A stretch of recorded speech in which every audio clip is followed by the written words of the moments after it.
These my dollars make it hurt.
Ladies and gentlemen,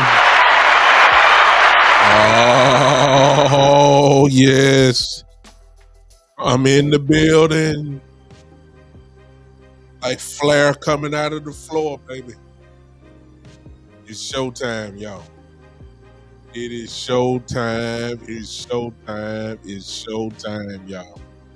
What is going on? I hope you're getting excited. Welcome once again to the one and the only.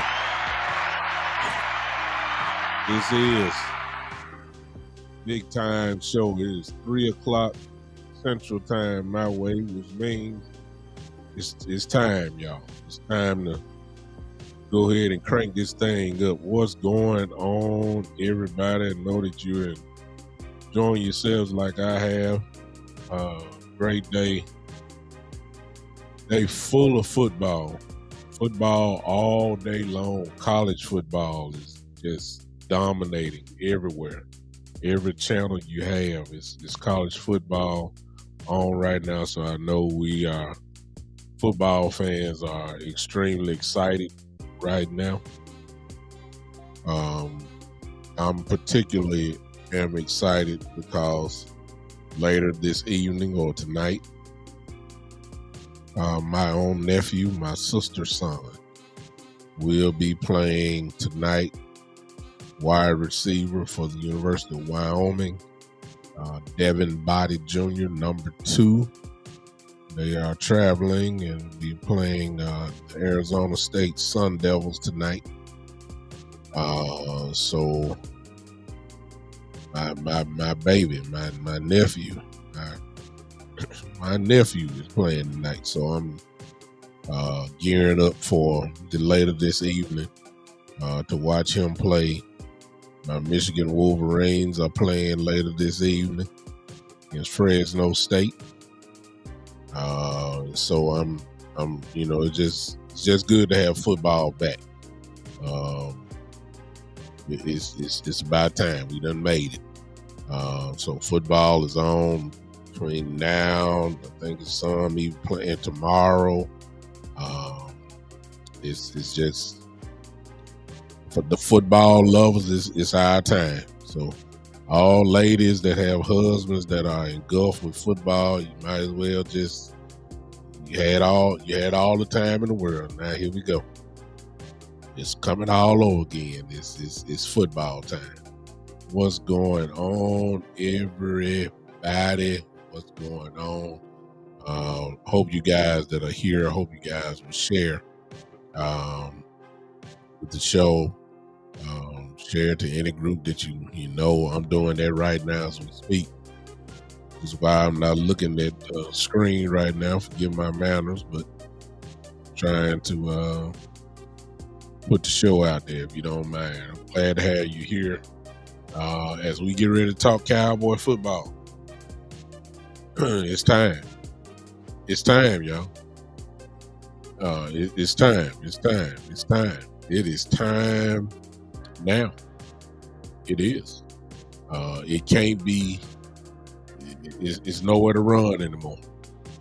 Nowhere to run. Nowhere to run anymore. Season is here. What's up? What's up? I'm gonna speak to everybody in just a second.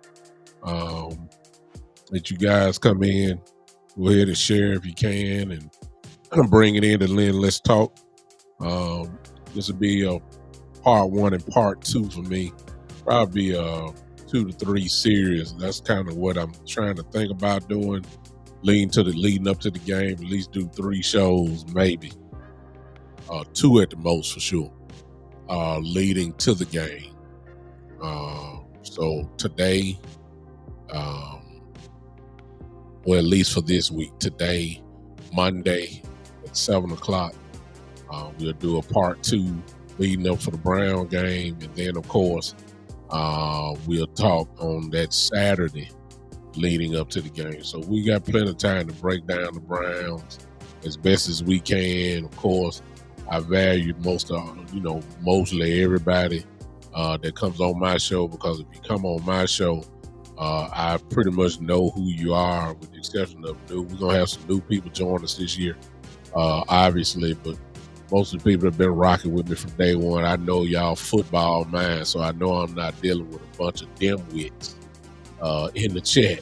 I'm looking at some of the names here now, and I know most of you, at least virtually, know you guys, know your stuff. So we really need to start not just talking out the side of our necks, but really my goal is not that the Cowboys are going to do it, but I got some people that watch film, and then I got people that just know football. We'll watch it for years, know the game, know strategies, can see defenses even just from the TV coverage.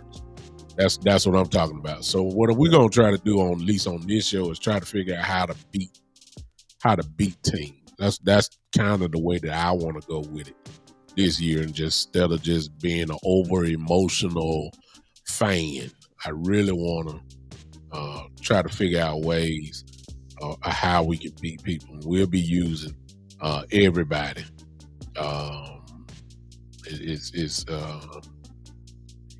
It's just too many smart people in here. I got people who are coaches. I have people who are, I've had a couple football people, and I'm talking about in office on the show. I've had, of course, all of my brothers, and got some bad ladies that know the game as well. We're going to do that for this season. Also, what I'm going to try to do this season, now I promise you I'm about to get into it. I'll speak to everybody, then we'll get into it. I'm going to try to get every team that we play.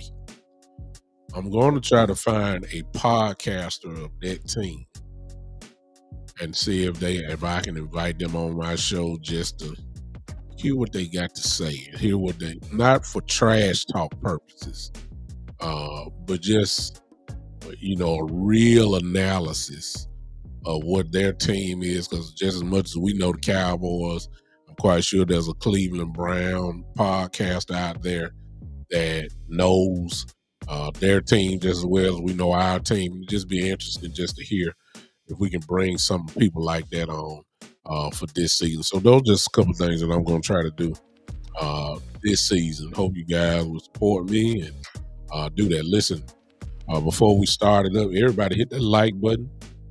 If you don't mind, hit that like button. If you're on Facebook, you can hit the like button. If you want to contribute, you can hit the stars.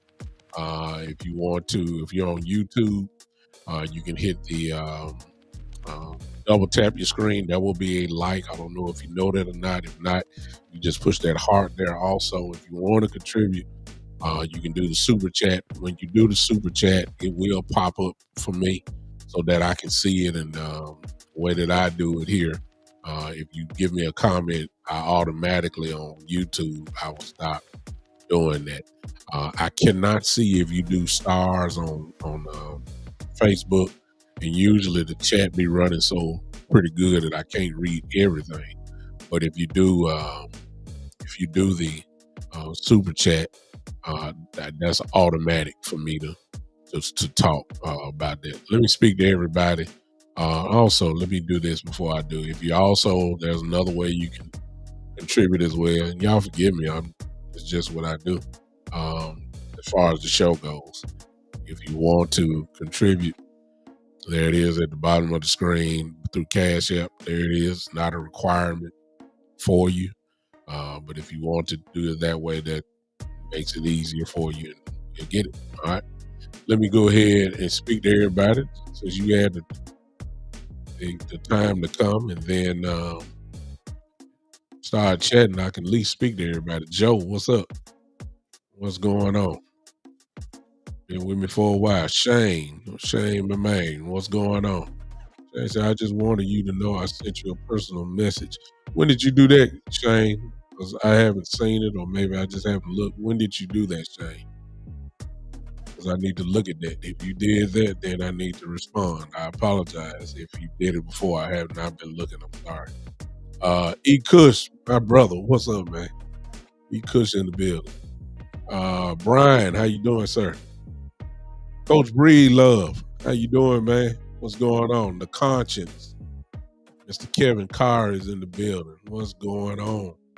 Marcus, how you doing, sir? How you feeling? Miller, what's up, man?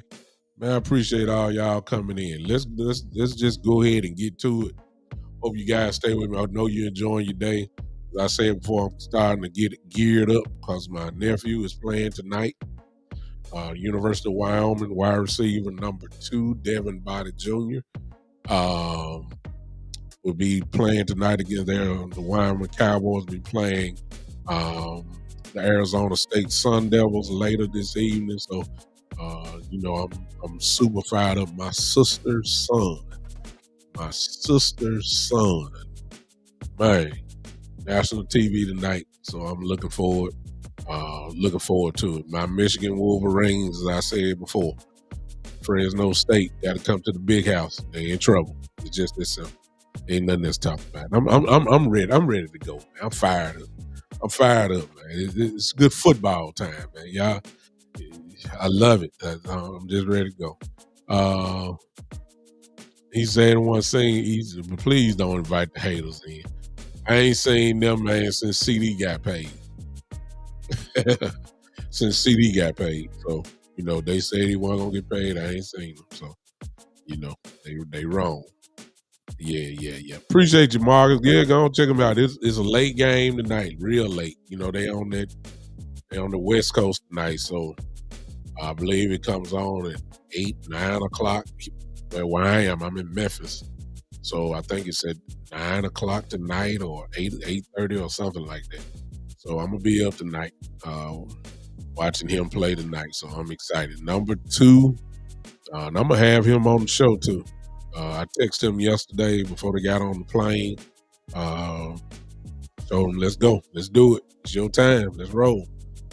You should see him in the offense tonight. Number 2, wide receiver for Wyoming, Devin Body Jr.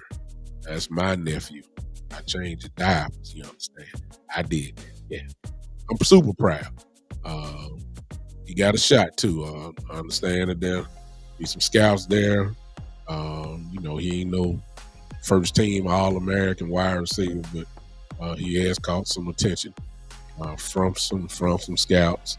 So hey, I just look for him. That's all I'm gonna say. Okay. All right, let me get to what y'all came for. Cowboy talk. Let me go and get this out the way now. And I ain't really trying to spend a lot of time on this. Dak Prescott. I know that's what part of y'all, because I hadn't said really anything about CD getting paid or Dak. I let everybody else talk. Plus, I've been sick this week. That's why a lot of you guys haven't seen me. I have been sick this week. So not surprised the CD got paid. I just go ahead and do it. He had to get paid. There was no other way around it. When he got paid, I wouldn't mind. I wouldn't mind being the second highest paid wide receiver in the league too, as long as you give me all my money up front. As long as you give me the highest signing bonus ever. Why that means when I sign the contract, I get the biggest check that a wide receiver ever got. As far as signing bonus goes, I guess you know, I'm good with it.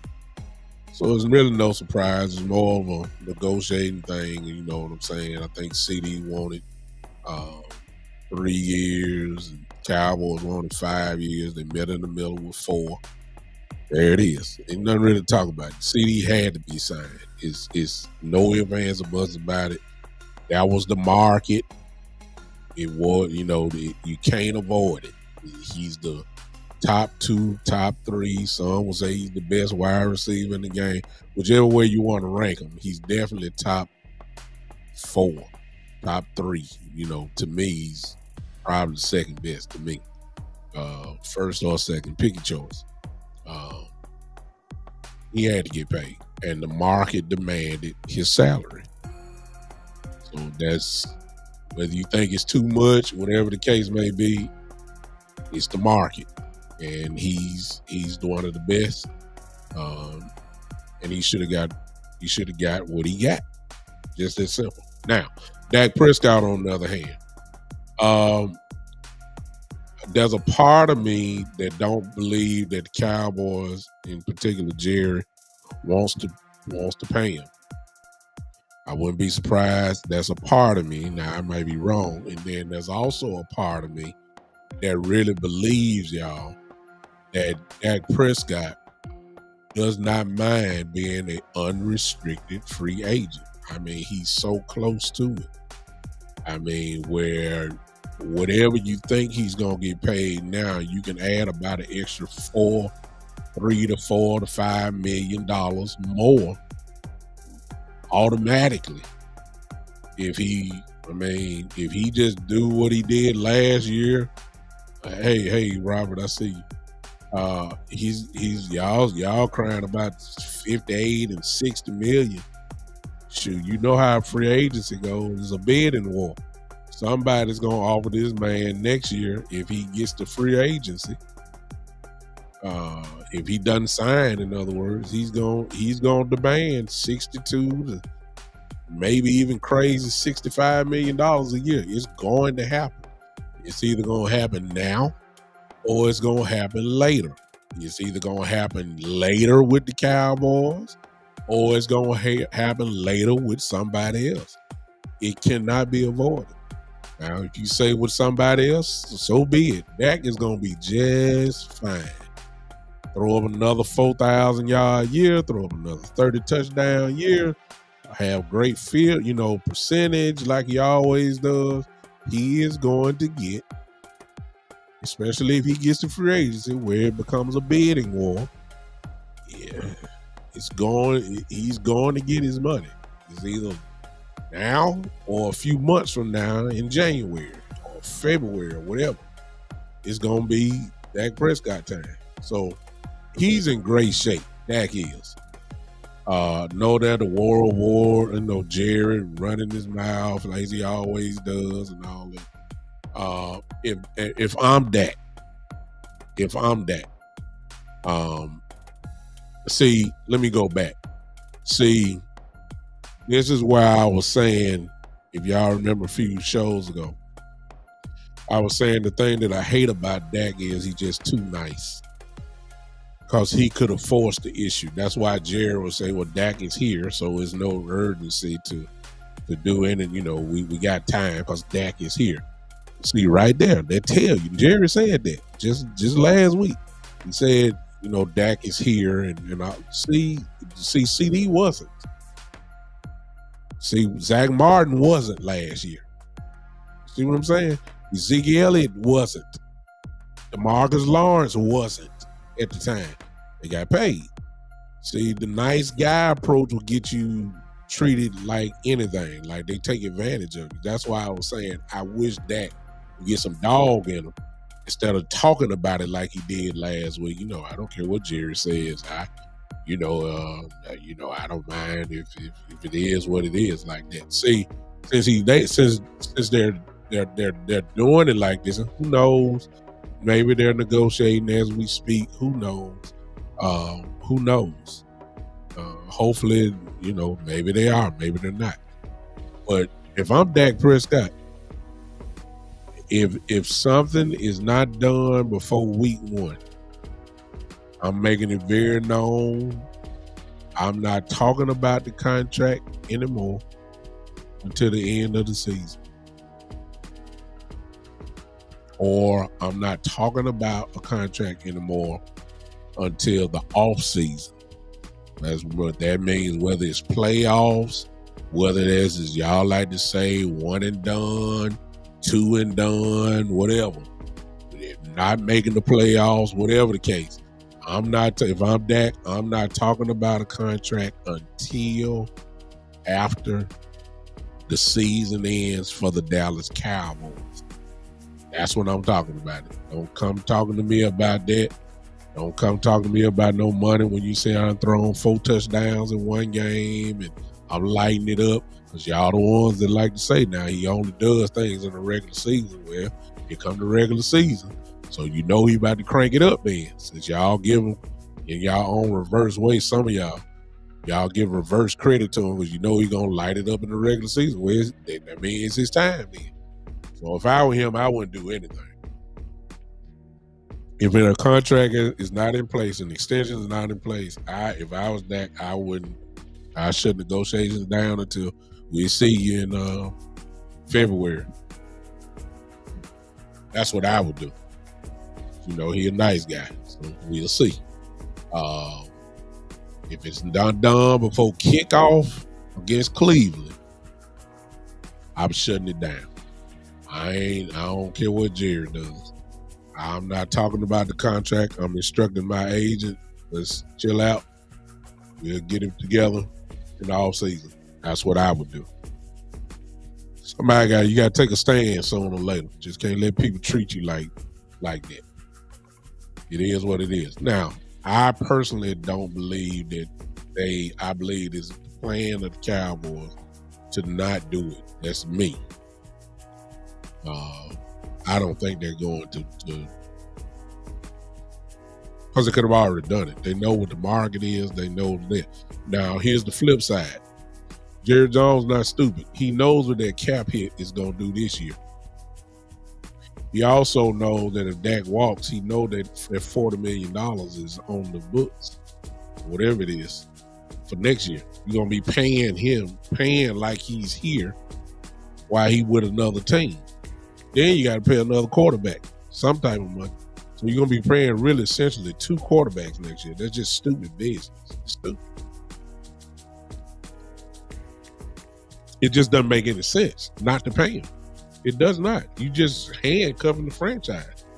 Whatever his cap hit is for next year, that's what you're going to pay. Really this year too.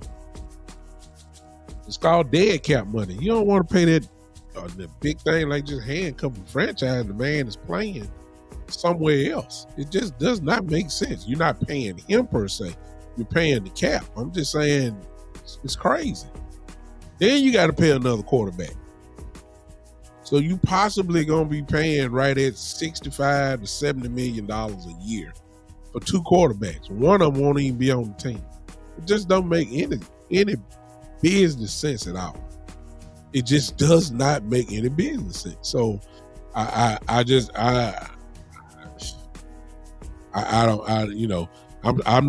believe it when I see it.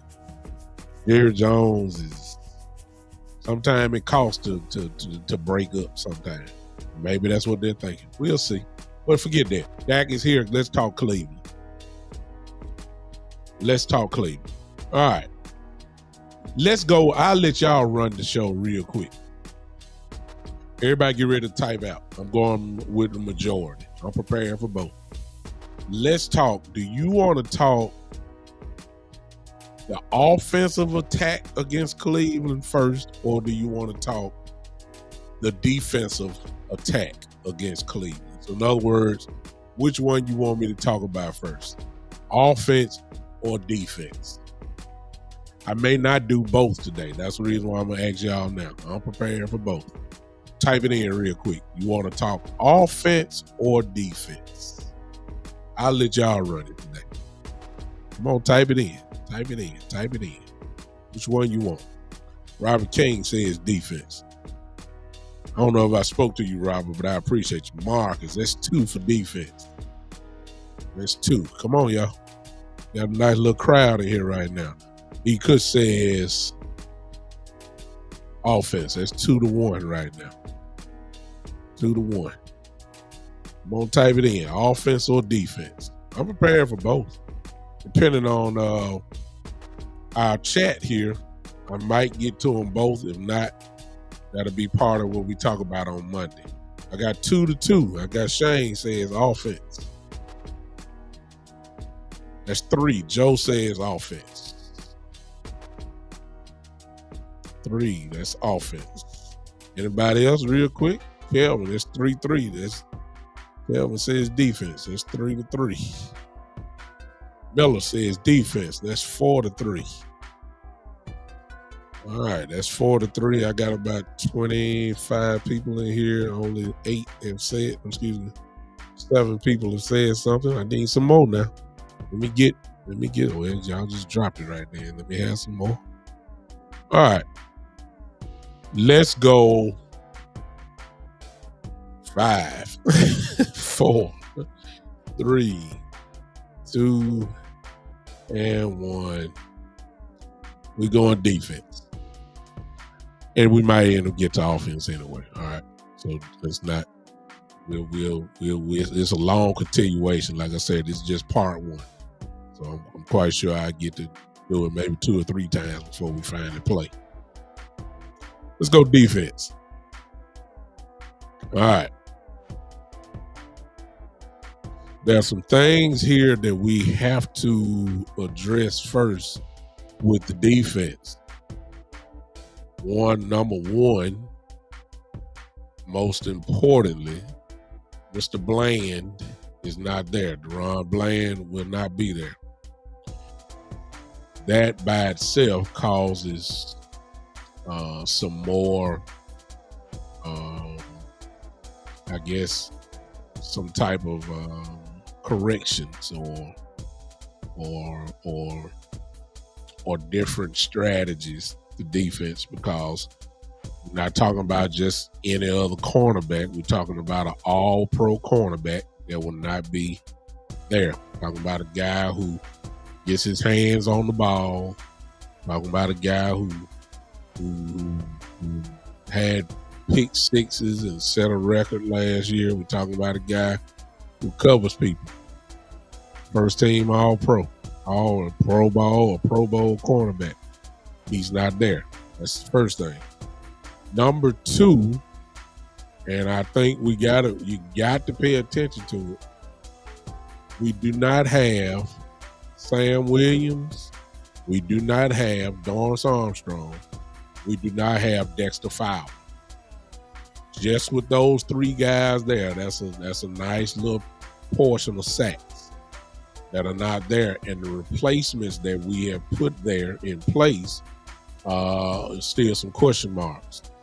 You just call out Nealon, Mr. Nealon from the rookie this year. We don't know about him yet. We ain't seen it yet, so we can't say he's Dorrance. We can't say he's Dexter Fowler. We don't know if he can put the type of pressure on yet like they did. We don't know. We just ain't seen it yet.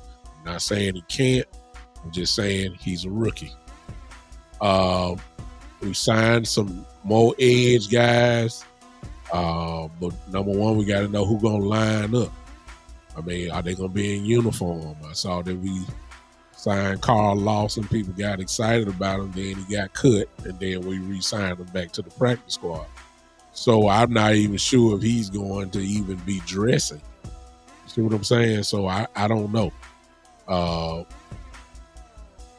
I'm just talking about some of the departures. And since we said that now, and since I say you have to make some type of adjustments when you lose a Deron Bland, maybe the way that you were getting ready to play defense, with him not being there, you definitely have to do some changing, especially if you're doing what everybody is saying they're going to do, and that is put Carson out there, who's a rookie, as a cornerback.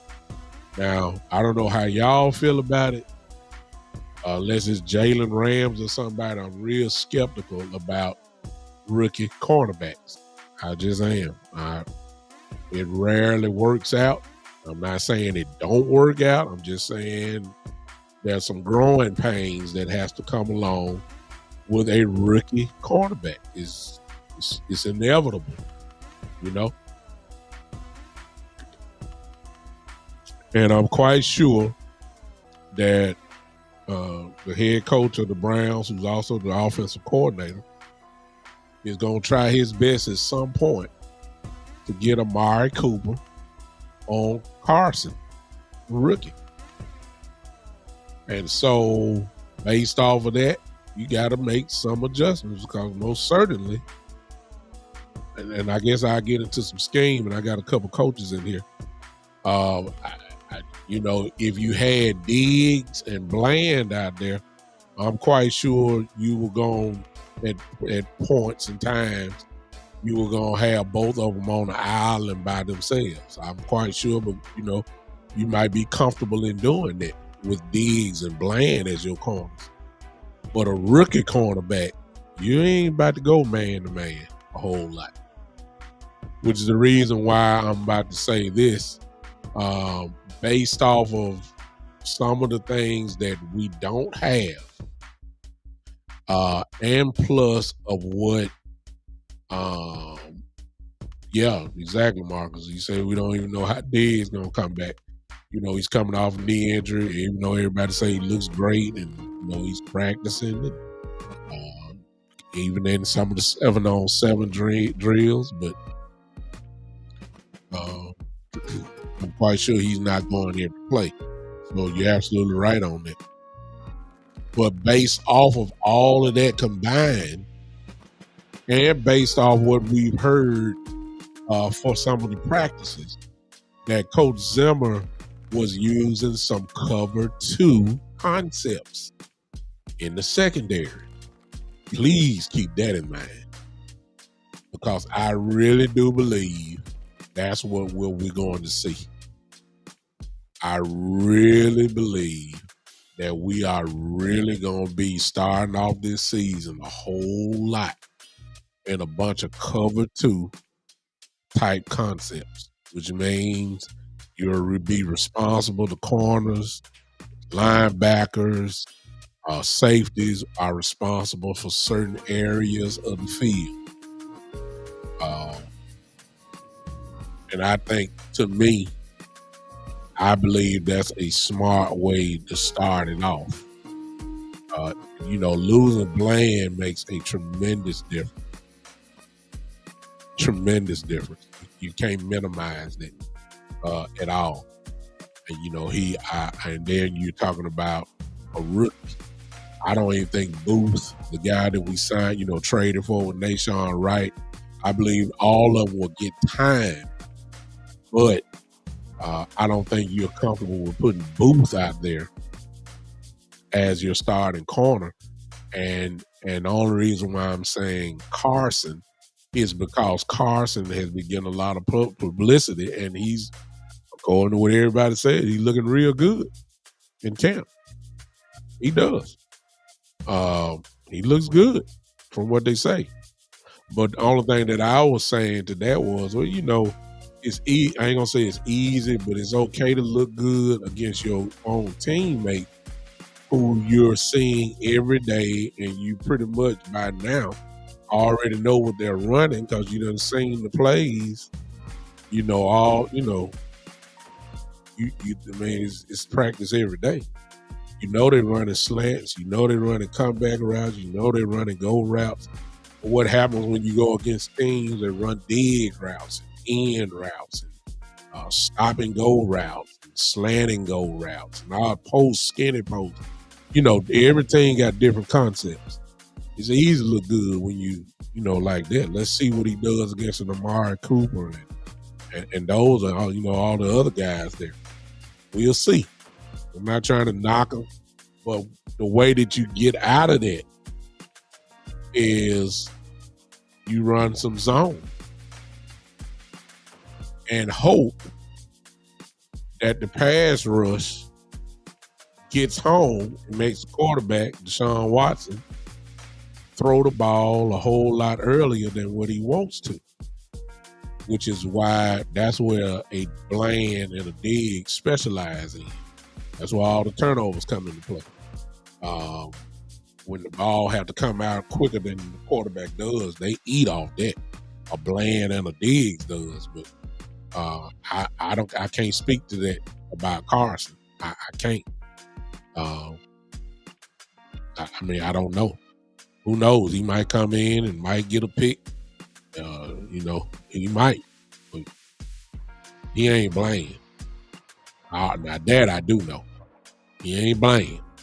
And he ain't Diggs. So he's a rookie. Rookies get taken advantage of. These quarterbacks singling out. I guarantee you that Carson will get a lot of work, because if you're an offensive coordinator, you ain't gonna mess around with Diggs too much. I mean, you got a rookie cornerback on the other side, and if it's not him, well, who you got? Booth. I mean, Diggs ain't gonna get a lot of. He ain't gonna get a lot of work. If I'm offensive coordinator, I'm finding where Carson is. I'm trying to put my best wide receiver over there. Sometime I'm trying to put a wide receiver with a tight end over there, or two receivers on that one side, so I can try to confuse him. Hope we get a busted coverage somewhere. I mean, that's where I'm going with it. So defensively, we got to do it. Now, I don't know if you know it or not. I'm quite sure you do, because y'all Cowboy fans. Y'all stay on top of things. Nick Chubb will not play. Nick Chubb is on the PUP list. He cannot play for 4 games at least. I kind of figured that, considering that he really tore his whole knee up. He tore his MCL, his PCL, his ACL, and he did that in the season last year. There's just no way that he's ready to go. So obviously he's not playing. So that means Jerome Ford probably will be the starting tailback as he was last year. Good runner, hard runner, fast. Well, not, lightning fast, but he's a good running back. Good enough that they got to the playoffs last year. Cleveland did. Although it was Joe Flacco. Deshaun Watson is back. With Deshaun there, obviously, we got another whole element that we got to worry about, and that is him running the ball. That can be a problem. Deshaun can do that, and he can beat you with his arm as well. So we got a lot to deal with this year. I mean, in our first game. Good tight end and Njoku. Offensive line, not bad, not great, not bad at all. They're a playoff team, good coaching staff. And here's the thing that I think we really need to be grateful for. And this, remember I said this, because this is going to kind of run through the year. I really don't think, y'all remember how we used to say the last 2 years we got out-coached and we got out-schemed? I don't think that's going to happen again with our defense this year. Mike Zimmer is too good. Mike Zimmer has seen it all. Mike Zimmer, there's not offense he hasn't seen. And he knows how to attack offenses. So I don't think that situation is kind of like the Green Bay playoff game, guys wide open and all that stuff. I just don't see that with Zimmer. He's just too good of a coordinator to let that happen. So I don't believe that we're gonna have that issue this year. He's just too good of a coach. And so being out schemed, I don't see that this year. Yeah, I don't see it. And I believe that we are going to. I believe we have enough pass rush. Michael Parsons by himself is a problem, but we have more than Michael Parsons. I really believe that we're going to. I don't know if we're going to be as good as far as sacks go, but I do believe we will be able to bring enough pressure that it will cause problems. I don't know if we're going to get sacks like we did last year, but we're going to get pressure, which causes turnover. So in other words, I know I'm going, but I'm really trying to do, look at it in context, I guess. Because Bland is gone, if you want to take it, I think we're going to be playing a whole lot of zone, cover 2, maybe a little cover 3, starting off. In other words, we're going to do everything to keep everything in front of us, which will kind of present a bend but don't break type defense, where you just ain't going to, you got to earn your right to get in the end zone. And I can see us stopping. I can see us start, stopping a lot of teams from scoring touchdowns. I can see us, watch this, I can see us being a better 3-and-out team this year. And of course, that leads to the obvious. Because yes, I believe we're going to be able to stop the run a whole lot better than we have in the last few years. You can't say that the Cowboys did not address it. They don't want to got some big pancake, smoked sausage, beef rib eating type guys that line up. If they standing right beside, look like two men wrapped in one. That's what they went out and got this year. They went and got some beef in the middle, that stuff that we've been begging for the last 4-5 years. Some oversized guys, really. They did it. Now we just got to see how well they can play. So they went and got some beef, good rotational guys, good depth. Now we just got to see if they get pushed around, which I doubt. We begged for linebackers. I think that's obviously been addressed. So I just really feel like that the run game is going to be a whole lot better. I ain't saying we're going to be number one against the run and all that type of stuff, but I'm saying we won't be at the bottom when it comes to rush defense either. That's what I'm saying. So because we can stop the run, I believe that we're going to be pretty good in pass rush, which should get us in real good position with our secondary. And when you look at the secondary, y'all, you got a bunch of playmakers there. I mean, the jury is still out about Carson. If Booth plays, the jury's still out about him. Israel might find his way back to corner a little bit. The jury's still out on him, but there's no jury about Diggs. We know what he can do. We know what Donovan Wilson can do as far as getting his hands on the ball. We know what Hooker can do. We already know this. We know what Wanye Thomas can do when he gets on the field. We already know that these guys are some playmakers. So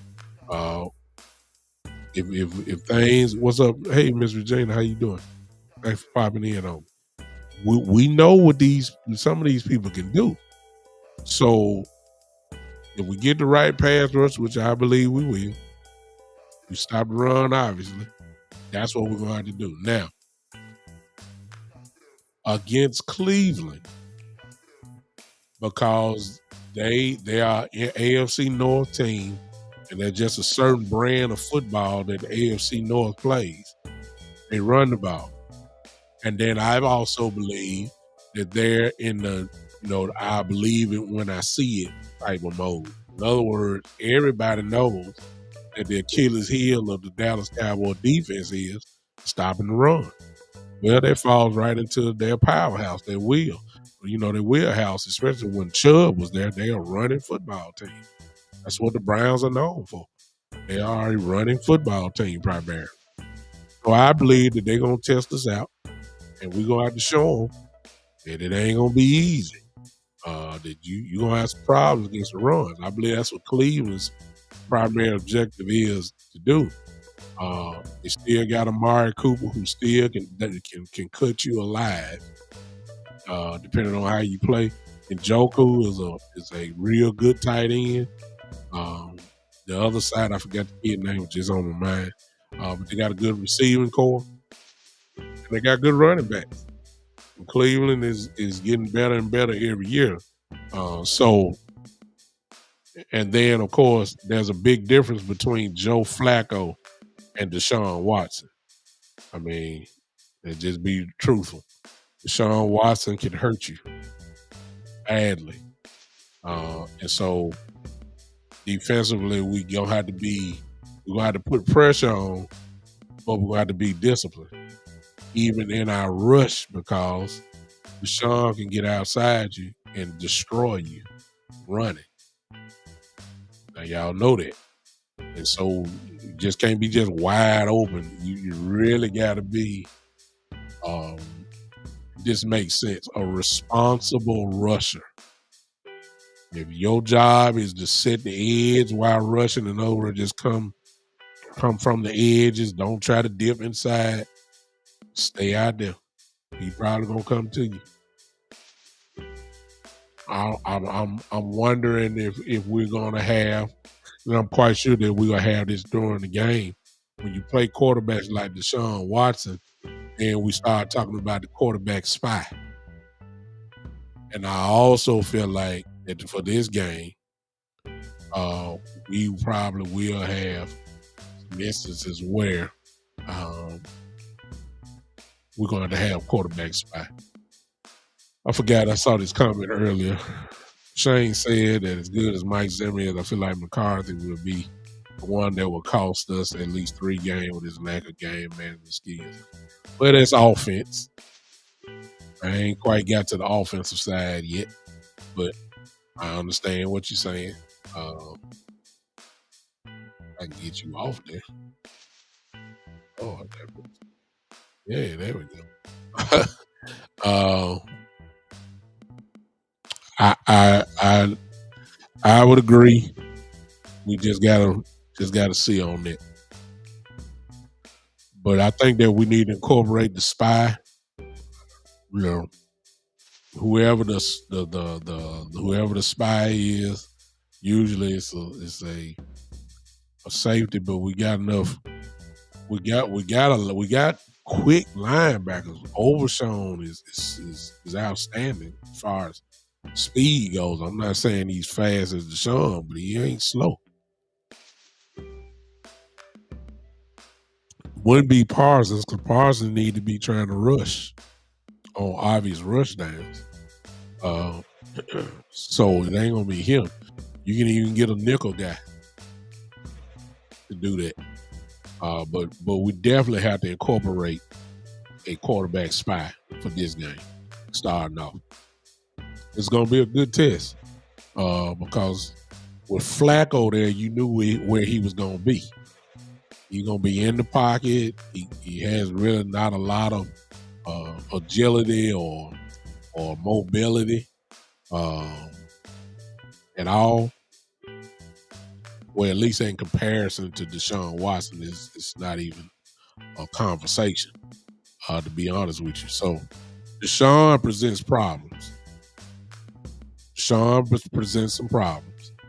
And we're going to have to address that. And I'm particularly talking about his legs. I'm going to be honest with y'all. I want Deshaun Watson to throw the ball. See, Deshaun ain't really thrown the ball in a while. I'm serious. When he was suspended, and then last year he got hurt. So it's been a minute since Deshaun's really been on the field, and you know your timing is off. You can't miss that amount of time and think that you're just gonna jump right back in the saddle and everything just gonna be. And no, that's not where it is. He's missed some time, and he's missed a lot of time, and I just don't think he's all the way there. This will be the most speed that he's seen in the last year and a half, 2 years maybe. He got to get back used to the speed of the game, all that type of stuff. See, he can do that by running. See what I'm saying? You can pull the ball down and run. You can do that, but when you start talking about reading defenses and getting the timing back together, it's been a minute since he's been on the field. So I want Deshaun throwing. I want him to try to throw in spots and in the zone and throw with anticipation and all that type of stuff. I want to see it because I don't think he's, Deshaun scares you more with him pulling the ball down than he does throwing it. I'm not saying he can't. Everybody loved talking about when he first got in the league and how great he was with Houston, and he was. But that's been a few years now. We ain't heard nothing really from Deshaun. Period. So I want to see it. I want to see him. So defensively, obviously, we got to stop the run. I think they've addressed that. I think that's going to be the primary focus. And I wouldn't be surprised if they're thinking exactly what we're saying here. I think that you want Deshaun to have to drop back and throw the football. I believe you're going to take your chances. Then, I'm more scared of Njoku than I am. I'm more scared of him than Amari Cooper. And I'm fully aware of what Amari Cooper is and what he can do to you. But Njoku scares me more than that because I believe we can cover. I believe we can cover Amari. I think we can. I think we can. I think we do that. Njoku is a matchup problem. Now, I believe we got guys that can run with him. I believe Overshown can run with him. I believe Kendricks can run with him. I'm not so sure about Damone Clark. I'm not sure about that. Then Njoku is a huge guy, so if you're talking about putting little Lewis on him, Lewis, and that's he's too small and he can run with him, but he's also too big. So I'm not too fond of that. I think that Donovan Wilson is too small for Njoku. Of course, he's as fast as he is, but I'm just saying, Njoku is a pretty good sized guy. He can run too as a tight end. So I'm more scared of him than I am Amari Cooper. And I'm full aware of what Amari can do to you. Amari, I don't want to insult Amari, but Amari is turning into, I can't say that because he still kill you. I almost made the mistake of saying that Amari is turning into more of a possession receiver than he is a real threat, but that'll be a lie. Because Amari can still put up 100 yards on you easily and put 2 or 3 touchdowns on you in a game. He still can crush you. So they pose a threat. They pose a real threat. But if we can stop the run, I know we've been saying this for the last 6, 7 years, but if we can stop the run, uh, on a consistent basis, not where they, you look up at the stat board and they got 175 yards and it's still the third quarter. That's what we can't have. We have got to stop the run. We need to make some third and longs. We need some third and longs, third and sevens, third and eights, third and six. Obvious passing downs. That's what we need. And I think we can do that. I really think we can do that this year. So I'm confident. I am. I'm confident that we'll be able to do some damage this year. I really do. Joe said, let Watson run. We have better linebackers this year to strip him. Well, I don't want him to run too much, Joe. I don't want him to run too much. A running quarterback usually is something you can't account for. It's usually something you can't account for. And Deshaun is one of those guys, man, that if you let him get into this running rhythm, before you know it, he'll have 100 yards on the ground. And all those yards will be significant yards too. And I'm talking about good runs. But guys like him, when they run, it'd be 20-yard runs, 15-yard runs. Those are backbreakers. 3rd and 12s, and then he runs for 14, 15. Those hurt. That's the kind of runs I'm talking about. The ones that he gets chunks. You know what I'm saying? So I don't want him running too much. I know he's gonna do it, but I don't want him running too much. Because if he's running a lot, that means it's being successful. It is what it is. So I don't want that. What y'all feeling about it? How are y'all comfortable? Are y'all comfortable? I know we haven't seen it. I know we haven't. But are y'all comfortable at least? Or what? Well, I don't know if you're comfortable. Let me just say it. How are you feeling about the running game? How are you feeling?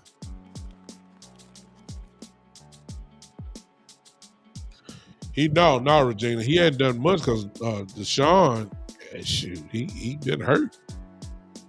He's been hurt. I mean, he got suspended a couple years ago. Then the following year, which was last year, he got hurt and missed just about all the season. And that's why Flacco was there last year. So he really hasn't played in the last 2 years. He hadn't played in the last 2 years. That's what it is. That's the truth. Then the other year, they was just a losing team. So I agree with you. He haven't done much. I agree. Got a great young coach though. Excuse me. He has a great young coach. Joe said that's why we have Trey Lance, so our defense can practice against running quarterback. I couldn't agree more, Joe. Great comment right there, because now this is where Trey Lance becomes valuable. Because he won't be valuable no other way. This is where I agree 1,000% with what Joe said right here. And that will be a very good test, because Trey Lance can play the role this upcoming week if they haven't already started. Of course, they already have. Trey Lance can play the role of Deshaun Watson. He can play the role of Deshaun Watson in practice. And Trey can run it. Trey can pull it down, run it, so they can start getting kind of used to that stuff. And actually, it's a good thing, because in 2 more weeks after that, you're playing Lamar Jackson in Baltimore. So, you know, this is where Trey Lance will be very valuable for the Dallas Cowboys. Him playing the role of some of these quarterbacks that they'll be able to run. I agree, Joe, and that will help us. Trey Lance will help us in that way for sure. I mean, like I said, when you go down the schedule, you got Deshaun Watson starting off 2 weeks later. You have Lamar Jackson in Baltimore. So just based off those two, we already know we play Hurts twice. That's 4 games. Then you're gonna have Jalen Daniels in Washington. That's 2 more games. That's 6 games that we got to deal with. You know, running quarterback. Daniel Jones runs the ball with the Giants. That's 6. That's another game. So we're talking that's 8 games that you're dealing with quarterbacks that can pull the ball, that do pull the ball down and run. I mean, I ain't looking at the schedule right now. I'm just going off the top of my head. Oh shoot.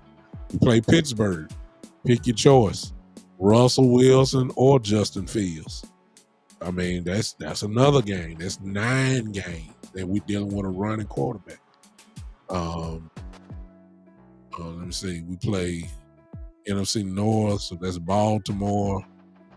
We're not playing Cincinnati. Baltimore. Well, dude, let me just stop it. You know, that's interesting, y'all, now that you say that. That's what Trey Lance is going to help us tremendously. That is where he really would be the benefit for us. And that's getting our defense ready. Let me see. The Browns week 1. The Saints, that's David Carr, not known for running. That's 1 quarterback. Ravens, that's Lamar. Daniel Jones, the Giants. Russell Wilson or Justin Fields, the Steelers, the next game. Dolph actually runs the ball a little bit himself. He pulls it down. So that's let me say 1, 2, 3, 4, 5. 5 our first 6 games, you know, have a quarterback that does it. The 49ers, Purdy doesn't run it too much. The Falcons, Kirk Cousins does not run it, but if Penix is in there, Michael Penix, if Penix or whatever his name is, for the kid from Washington last year, University of Washington, if he's in there, he runs it. So it just depends on who's in the quarterback at the time. Of course, Philly, week 10, that's Jalen Hurts. You know he runs it. C.J. Stroud runs it. That's the Texans. C.J. Stroud pulls it down as well. Washington, that's Jalen Daniels. He will run it. Giants right after that again. That's Daniel Jones. He runs it. We do play Cincinnati. That's Burrow. That's week 14. Bryce Young, Carolina, week 15. He runs it. Baker Mayfield is not scared to run it, but he's, you know, he has the ability, but he's not. Jalen Hurts right after that, week 17, and then Jalen Daniels again. So over half of our games are against guys, quarterbacks that are known for running the ball. So I am. You want to know the value for Trey Lance this year, and it's not a knock against Trey. I mean, but we all know where he stands as far as depth chart goes. But where his value for this team this year is going to be running the other team's offense and giving his defense a look about a running quarterback. I'm just saying. So I agree with you, Joe. Trey Lance is going to be big for us this year in that area, trying to get the defense ready. I can see that. So we got to pay attention to that. That's going to be, so you got to be disciplined even in your rush. I said that earlier. I'm going to say it again. You got guys that are known for gutting you when they pull the ball down. They can literally gut you. And the ones even that I didn't give credit to, that you've seen it before. I said Derek Carr, but I can remember in my head Derek, pulling the ball down, running. He ain't gonna do it too often because he believes in his arm. Him, and then I think I said something about Purdy. It's not known, but Purdy has pulled the ball down on many a team, and he can gut you too. Just saying, you're gonna have to that, and this is where again go back, especially for game one. This is where we're gonna see something that we probably haven't seen, at least in Dallas, for a while, and that is the usage of a quarterback spy. Oh, we're gonna have to use that this year. Oh, no doubt. You're gonna have to. You're gonna have to. So if you're running a zone, quarterbacks are able to see zone when they first start out, and if you run a man, it makes it worse because usually your back is turned, and it's just wide open once you get past the front four. Down lineman there, quarterback just pull it down and run. So you're gonna really have to. Well, it's a good question, Jay. I'm just saying, when you look at the schedule, we just went down it together, and when you look at the schedule and look at who the quarterbacks are, that's what a lot of them do. Deshaun Watson is game one. He'll pull it down and run it on you. Week 3 is Baltimore. We already know what Lamar will do. See what I'm saying? You're going against Pittsburgh. That's either going to be Russell Wilson or Justin Fields. Daniel Jones runs the ball from the Giants. Even though we say we ain't worried about him, but he runs the ball. Washington. Come on now. Washington, Jalen Daniels, even though he's a rookie, we know that he will run the ball. We saw it at LSU. He ain't scared to run. You know what I'm saying? I'm just going down. I was just going down the list.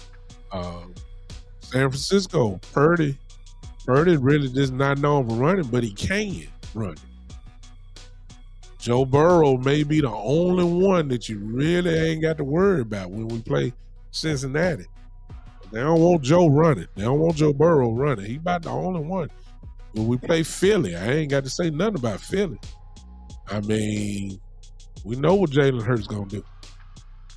So we got a lot of guys, man, that on this season alone, that has to be factored in.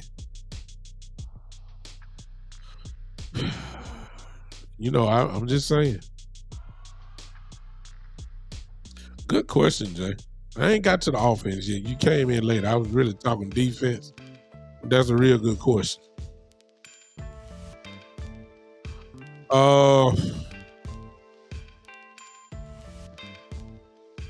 Y'all see the question. I answer it this way, Jay. For those that don't see it, Jay asked the question, so do I not have faith in our ability to put up points and force teams to throw? I answer it this way. It all depends on how we calling it. See,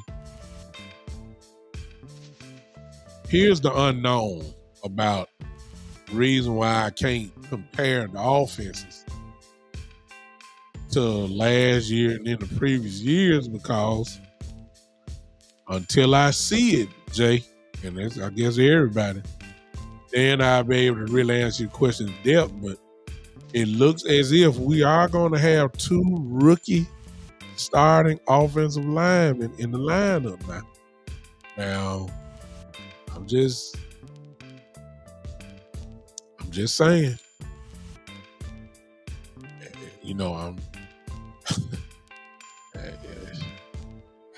I got a starting left tackle and look like I'm gonna have a starting center. And I haven't seen how they play yet. I haven't seen it yet. I know what they did in preseason. I know, I get it. I know what they've done in practice. I've seen little videos, snippets, and all that. I get it. But see, Jay, when you ask that question, see, I got to know how smart Mike McCarthy is. How certainly. And I know he got sense. I just want to know how much sense he got. I need to know how you want to attack Myles Garrett. See, I already know you're not going to let Myles Garrett go one-on-one a whole lot with Mr. Guyton. I know you're not. But how are you going to attack that? Are you going to be dependent on Max, Chip, and Garrett, or are you going to line up a tight end also on that side? And then most importantly, forget pass blocking. Are you going to try to do what teams do against Michael Parsons? And that is run straight at him, to get him tired. And see, I don't trust Mike McCarthy as far as him talking about how we gonna run the ball when everybody knows he is not he's not a running game type coordinator. He's a pass happy offensive coordinator. So I got to know if you're going to take advantage of the attributes of the linemen, especially since you're going to have two of them that are rookies.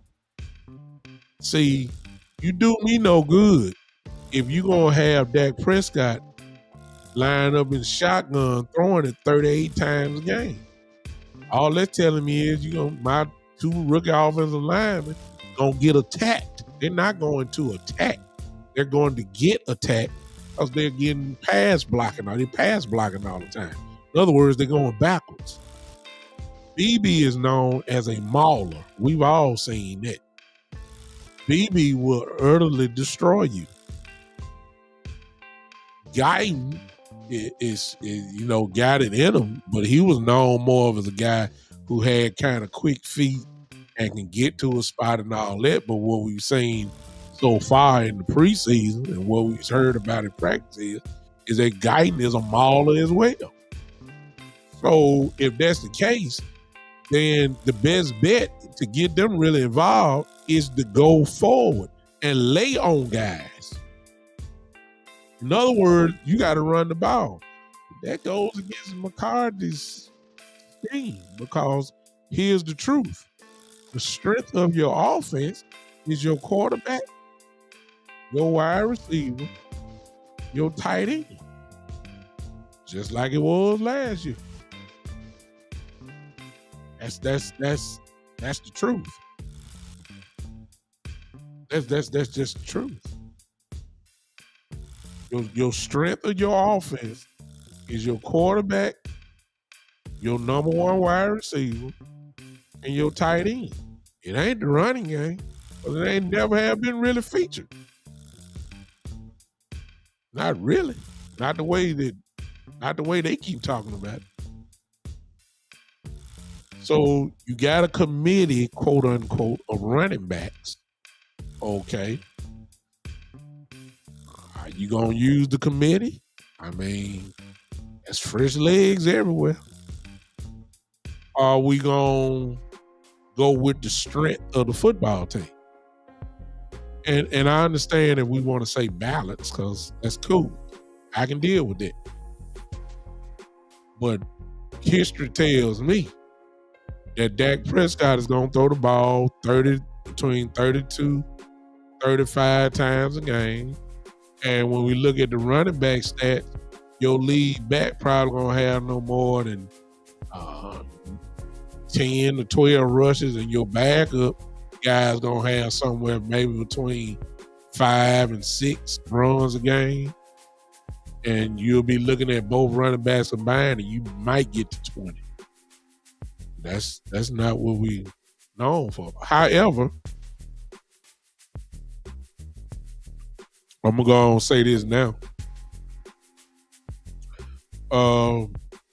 You want the ball in your hands of your best players. And so your best player on offense is your wide receiver. And at a not too distant second is your quarterback.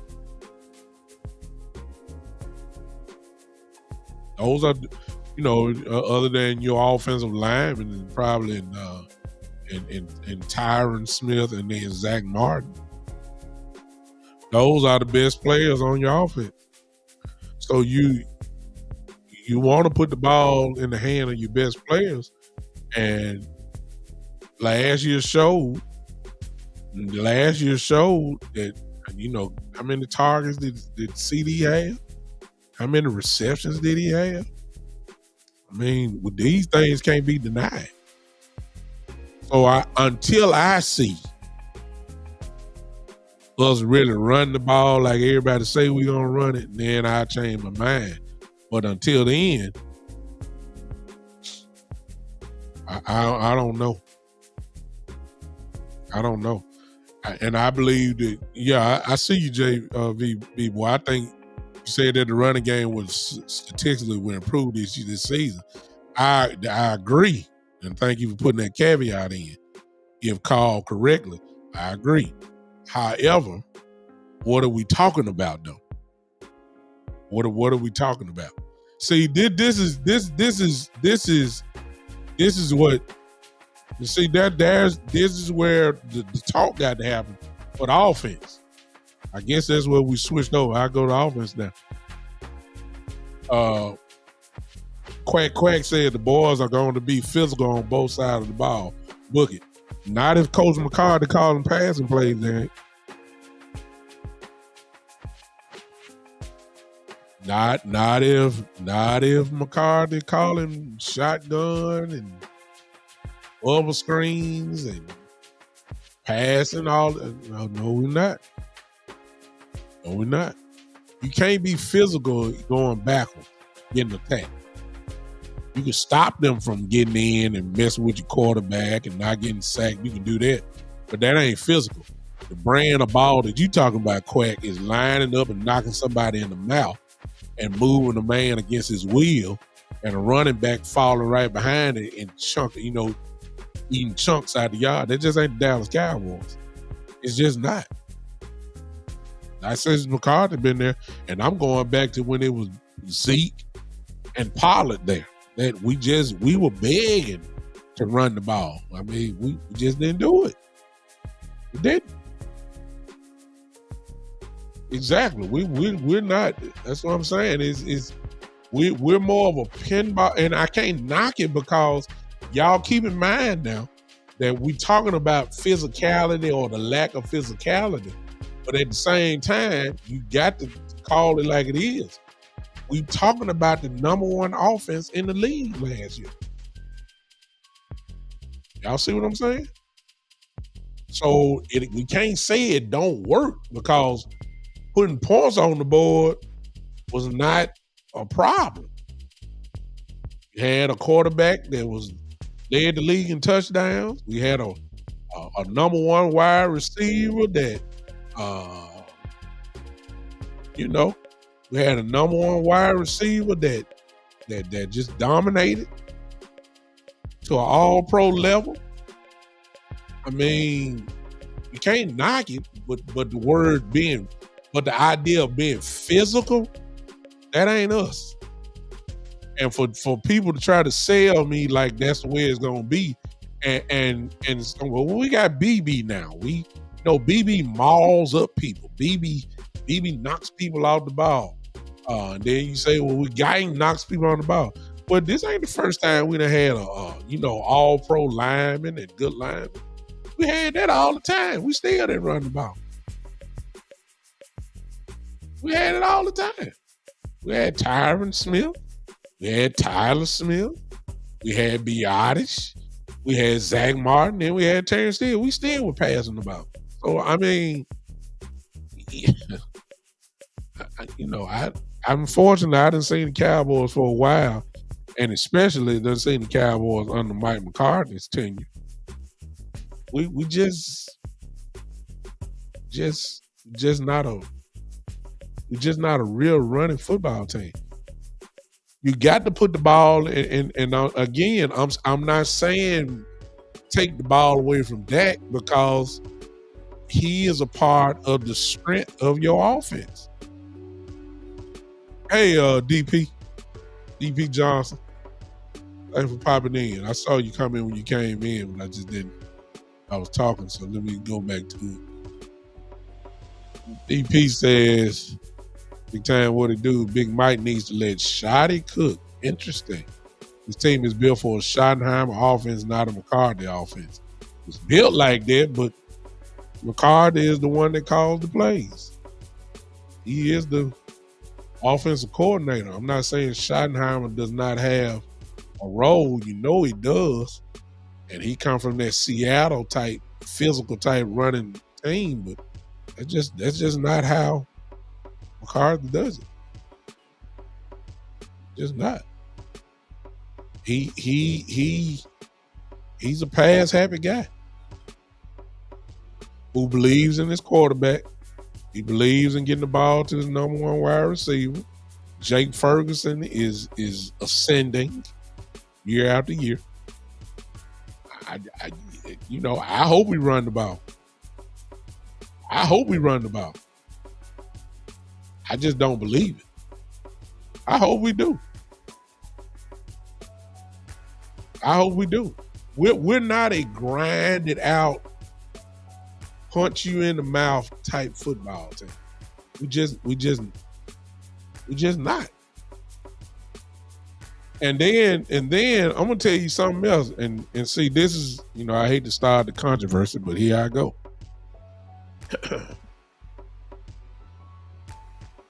The idea of everybody thinking that Ezekiel Elliott all of a sudden has found the fountain of youth and all that type of stuff. You crazy. I'm not saying Ezekiel Elliott cannot be effective. You just got to know where to make him effective at.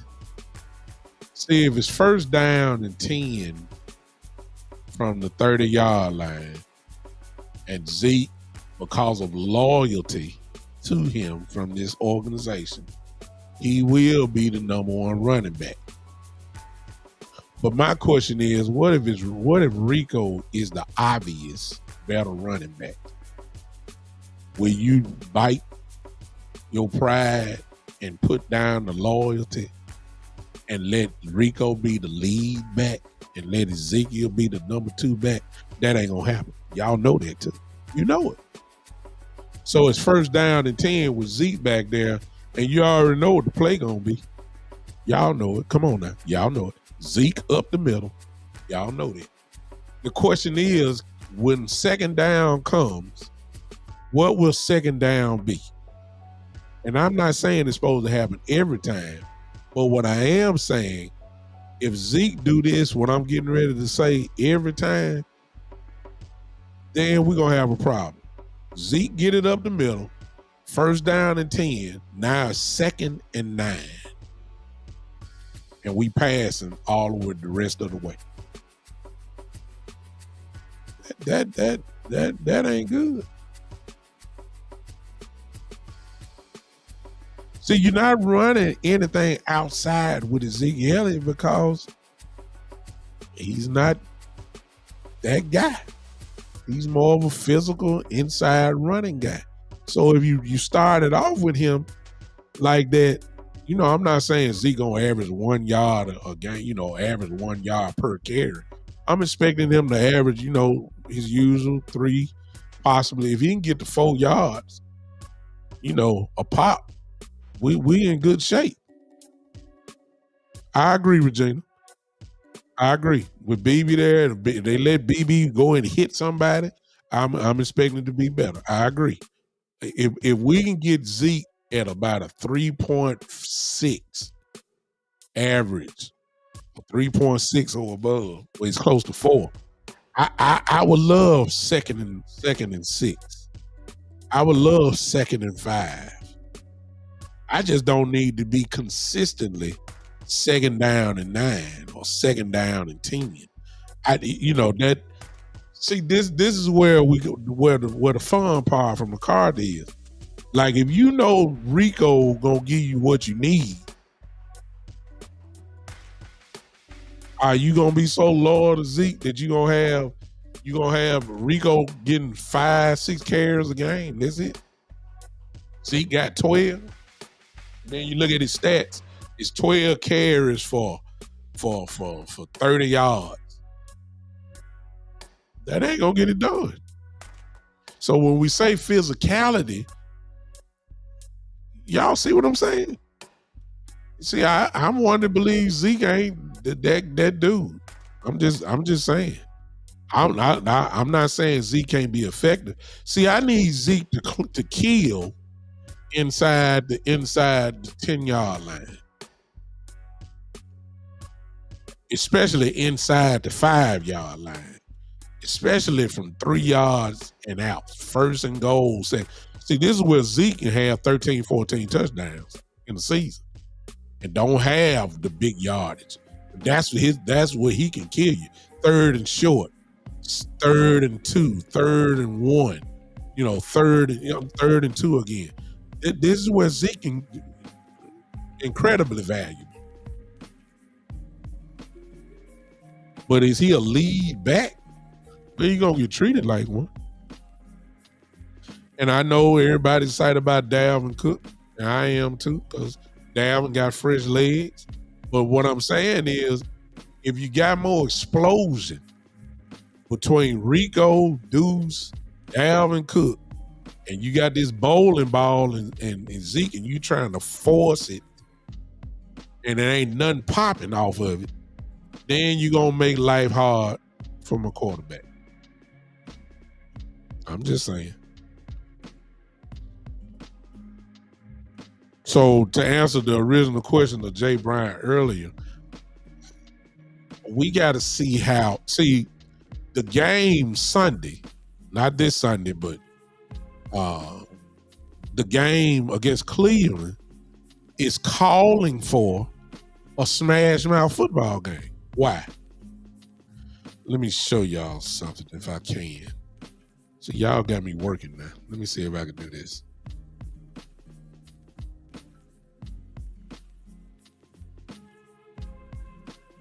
Okay. Let me show you this. I hope you can see it. I'm going.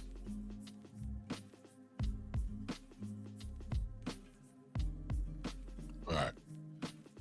This is why it's calling for it, y'all.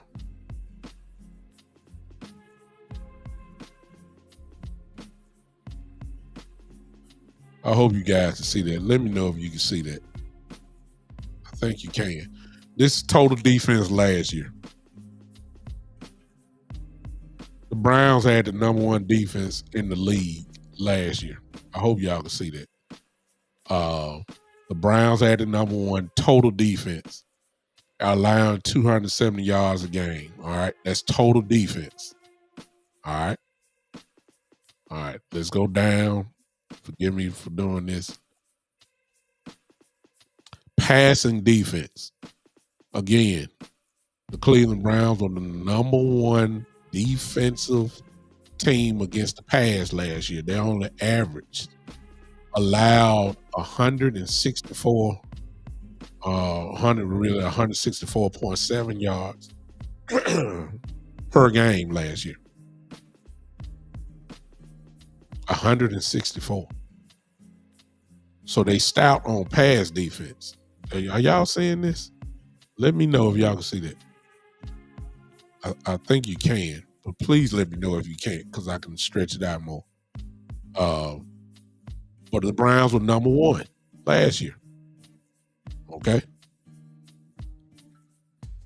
Let's go further. But here's where they were not. Rushing defense. All right. The number 1, they're not number 1 anymore. They're number 11. And they allowed 105 yards on the ground last year. So they're the number 1 defense in the league last year. They were number 1 against the pass. And then they were number 1 in total defense. But they were number 11 against the run. Now, that's still good. You know, you got 32 teams. They're number 11 in the league. They allowed 105 yards per game. So it's obvious what need to be done. If y'all can see that, they were 11. It's obvious what needs to be done. The game calls for the Cowboys to run the ball.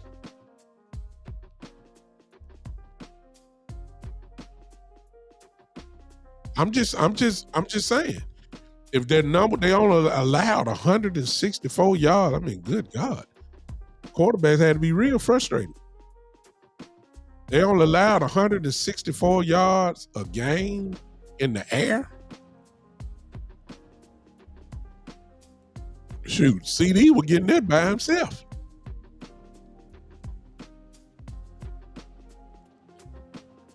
CD was getting that by himself. I got a super chat real quick. Terry says Zeke won't make nobody else team but starting here. Hey, you may have a great point. Zeke, at this point in his career, is a number 2 running back with limited carries.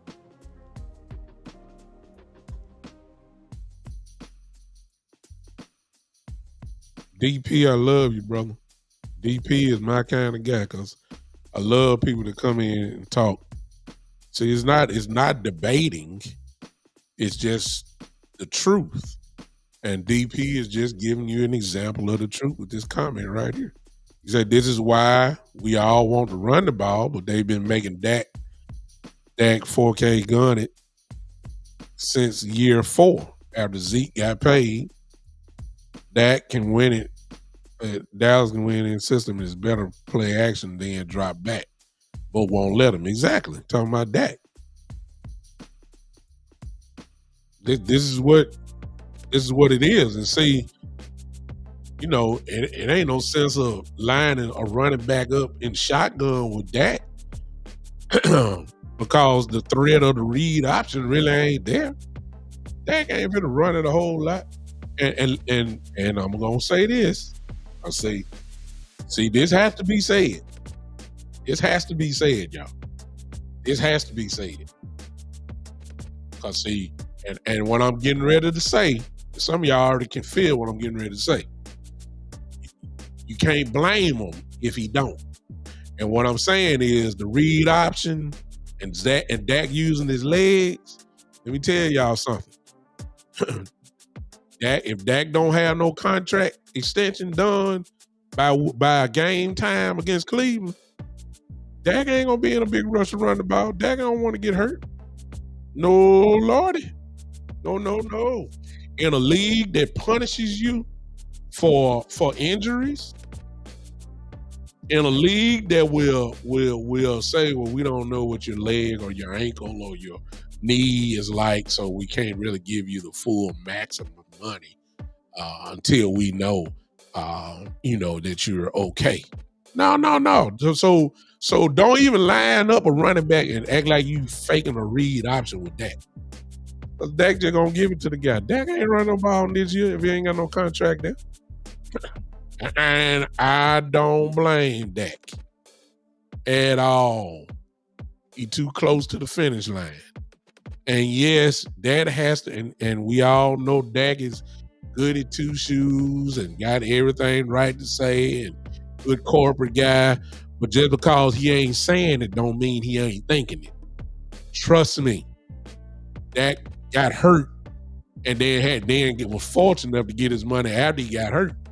But he had a broken ankle. He's played on 2 franchise tags. He knows what this means if he gets hurt. And it ain't no contract there for him. I'm just saying. Don't everybody got excited last year because Dak was using his legs and all that type of stuff. Now, look, and I know, nobody will admit it. Dak Prescott will never admit it. But just cause he ain't gonna admit it, don't mean he ain't thinking it. He gotta protect him. I'm just telling you the truth. So to go back what DP was saying, they're gonna put him in that gun, but y'all know they're gonna put a running back inside, and they're gonna either run a little draw inside or run something inside, or maybe just a little bit off tackle, the thing. And usually the quarterback will fake it and sometimes pull it out, kind of what Lamar Jackson is gonna do to us in a few more weeks. You can see it, Derrick Henry right beside him, fake it or let Derrick Henry run in. Lamar pull it out sometime and then he'll run. That ain't gonna happen with that. It's not gonna happen. It's not. And you can't blame that. So I just want to put that out there. And because some of y'all gonna say during the season, why didn't you just run it? Why didn't you just run it there? Why didn't you just run it? No, ain't no running and sliding this year. The only way you gonna see that on a consistent basis like it was last year is unless before kickoff, when we go to Cleveland, if a contract extension is done, then here we go. You'll see that. But if Dak is going out there and it ain't no contract extension done, you're going to see Dak throwing the ball away a lot this year. You're going to see Dak throwing, you ain't going to see no scrambles. You might get a quarterback sneak every now and then.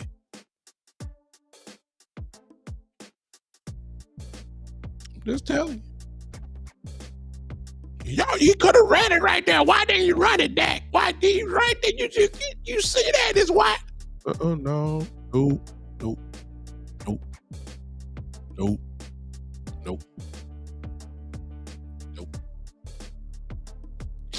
I'm just telling y'all, might as well get ready for that. So to sum it all up about the offense is, and I got the same thing. How is Coach McCarthy gonna call this? I just showed you the stats. The game calls for, for us to run the ball. They're 11th. 11th ain't no pushover. But they number 1 in everything else. Against the pass, against total defense, against passing defense, yardage in the air, they number 1 offense. Only allowing 164 yards a game last year. So it's obvious their secondary is good. It's obvious. You're only giving up 164 yards a game. Now in the playoffs, it said they gave up 280 yards. But that's the playoffs. They ain't number 1 game, so they don't play 1 game.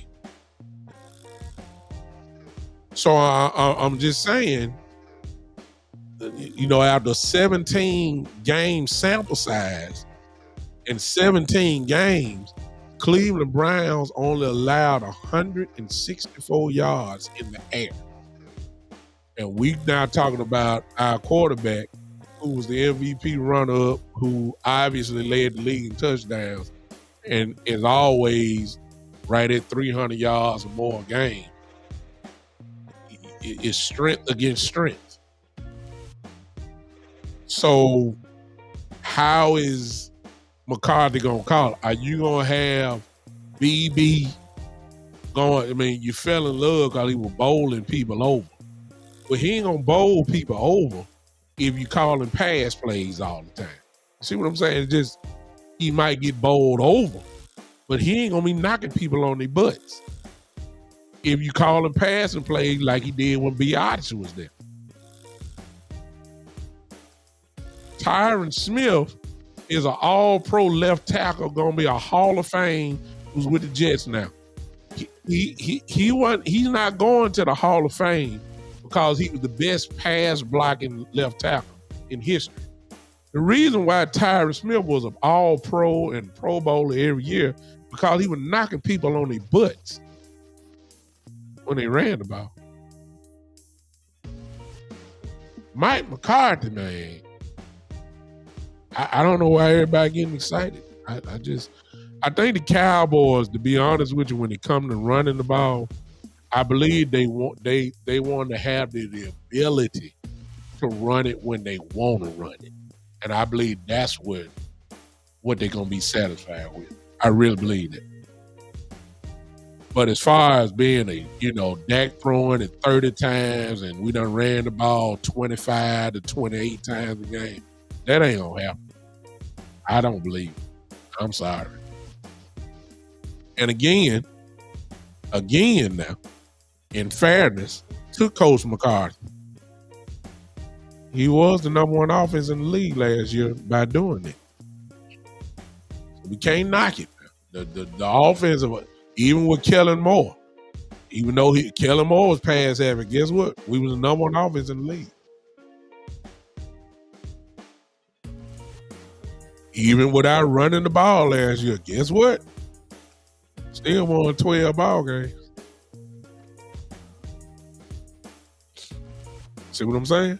So you can't knock it. However, when you're going against the Clevelands, the Baltimore Ravens, the Pittsburgh Steelers, the Detroit Lions, the Philadelphia Eagles, the Cincinnati Bengals, the San Francisco 49ers, those games are you going to require you to strap your helmet up real good, and you're going to have to knock some people down. You can't finesse your way against teams like that. That's why we've always had the problem with when we get to those games, we always get out physical. We get bullied. And this season, look, let's just do this. See, you ain't going to have time to finesse this year. You just not. First game, Cleveland, physical ball game. Quiet is kept. The Saints at home the next week, physical ball game. Baltimore, week 3 in Dallas, physical ball game. The Giants, their defense is going to be pretty good this year. Offensively, you're going to have to rough them up. They got a real good front four.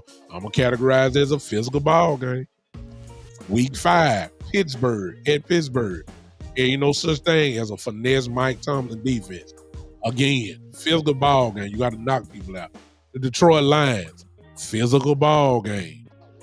Bye week 7. 49ers, week 8. In San Francisco, physical ball game. Atlanta, they finesse. Week 10, Philly. We beat Philly whichever way we want to beat them anyway. So pick your choice.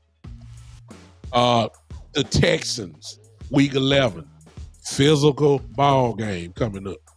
Washington, we playing Dan Quinn, y'all. Guess what? Y'all already know Dan Quinn. Physical defense. It's going to be physical. The Giants after that again, week 13, physical. Cincinnati, physical. Carolina, week 15. We can beat them. We should be able to beat them. Tampa Bay. Oh, excuse me. Who is their coach? Todd Bowles. Oh, hello. Todd Bowles. Okay. Physical. Week 17 at Philly. Physical. Week 18, Washington. Physical. See, we ain't got time for finesse this year. If you plan on lining up in shotgun this year, And that's what you know.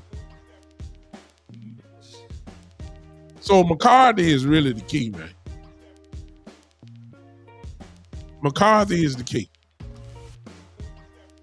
Seriously, McCarthy and his approach. You see what I'm saying? See, you can have all the Pro Bowlers, you can have all pros on the line, all of that, all you want. Zach Martin don't need to be going backwards. Zach Martin need to go forward. That's how he's walking into the Hall of Fame. Because he's dominant. BB, we presume, is dominant. We've seen him and what he did at Kansas State. Can he do the same thing in the NFL? Well, we won't know that if you ain't calling him to go forward in physical. We know what Tyron Smith is. We got to go forward. Let him hit people. Tyler Guyton, rookie. You don't want him, if he going against, look, you got to, look, come on now. Tyler Guyton, man, look. Let's look at the schedule again. You got to let this guy lay on some people because you just can't have him just going against pass blocking. Week 1, Tyler Guyton is going to see Myles Garrett at some point. Against the Saints, he's going to see Cameron Jordan. Pro Bowl defensive end for years. Baltimore, I forgot the brother's name, but he made Pro Bowl last year. That's pass rush. Giants, he got Thibodeau. That's pass rush. Against the Steelers, you know Tyler Guyton is going to see TJ Watt. Hello. The next week, the Lions, he's going against Aiden Hutchinson. The 49ers, after the bye week, he's going to see Bosa. Come on now. The Eagles, oh God, Reddick is gone, but they still got the other guy. Oh my God. Who the other guy? They still got Graham. The Texans, you got Will Anderson. The Commanders. I said the Commodores. The Commanders. Ladies and gentlemen, this Dan Quinn. You don't think Dan Quinn don't know he got a rookie left tackle over there? You don't think Dan Quinn ain't about to test that out? Come on now, y'all. The Giants again, then you got the Bengals. You got the Panthers, you got the Bucks. You don't think Ty Bowles ain't gonna try to mess this guy up, man? We talking about some seasoned defensive coordinators. And then you got the Eagles and the Commanders again. So you better let Tyler Guyton, go forward against Myles Garrett. Let him lay on him. Let him lay on TJ Watt. Let him lay on Hutchinson. You got to slow these guys down. And I don't care if you have a tight end to help him out. What you gonna have to do is, that's murderer's row. Y'all want to know about Tyler Guyton, how good he gonna be? We gonna find out very early how good Tyler Guyton really is. And if he can make it through this gauntlet that he got to go through all year, it's a very good possibility we might be talking about a Pro Bowl left tackle.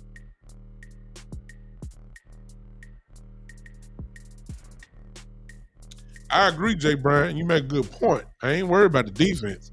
Well, I'm really not worried about that. But see, this ain't the first time we done had a good offensive line. You see what I'm saying? As much as everybody want to talk about Biotis and all that, Biotis left here as a Pro Bowl center. He was a Pro Bowler. So wait a minute. Oh, excuse me. Hello. Let's talk. So Biotis was here for a couple years, made a couple Pro Bowls. All right. Zach Martin has been here. All pro and Pro Bowl. Okay. Terrence Steele, before he hurt his knee, was on his way. He ain't made the Pro Bowl, but he was considered before he messed up his knee. Everybody knew Terrence Steele was pretty good. Let's go to the left side. Tyler Smith has been a Pro Bowl ever since his rookie year. And then we had Tyron Smith. So wait a minute.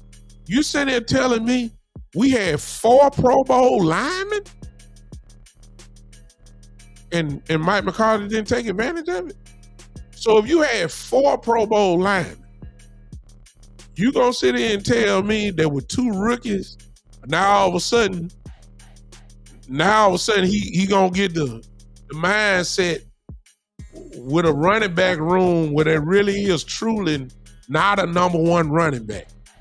And then you got loyalty playing into the cards here with Ezekiel Elliott being here. Everybody want to act like Zeke is this and that. Look, I ain't never seen, I just ain't never seen them get, go back through the hands of time and get better. You either where you are or you get better. And that's what, when you got to have a committee that tell me you really don't have a number 1. I'm not saying that the committee won't work. I'm just saying I had 4 Pro Bowl linemen and you didn't run the ball. Now I got 2 rookies that's going to start. And the strength of your team that you felt with 4 Pro Bowl linemen on the same team, you still threw the ball with a healthy Michael Gallup, a rookie CeeDee Lamb, and an Amari Cooper. You lined up in shotgun and threw the ball with 4 Pro Bowl linemen, and you still threw the ball. And you threw it last year. And you want to send, look, I'm a Cowboy fan. I wear it proudly. I hope I'm wrong. But it just all depends on what y'all version of running the ball really means. See, if McCarthy could just take care of this for me, I would be happy. All right, this is what I'm talking about. It's 1st and goal at the 2-yard line. I don't need to see Dak in a shotgun. I'm sorry. I don't need him. I don't want to see him in a shotgun from the 1.5 yard line. If you got Zeke, this is Zeke time. If Zeke got 13 touchdowns, if so be it. I'm tired of lining up inside the 5-yard line in a shotgun running jet sweeps. I'm tired of running little cute draw plays.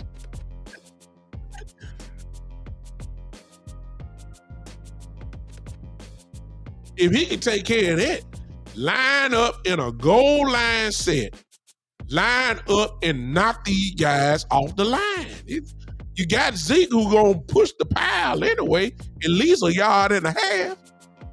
I mean, come on now. This is not hard. They had the 1.5 yard line from the shotgun on the goal line, and they backing up. I mean, down set hut, and the linemen are backing up pass blocking. I'm just, if McCarthy can take care of that for me, it's going to make, you're going to score a whole lot more touchdowns.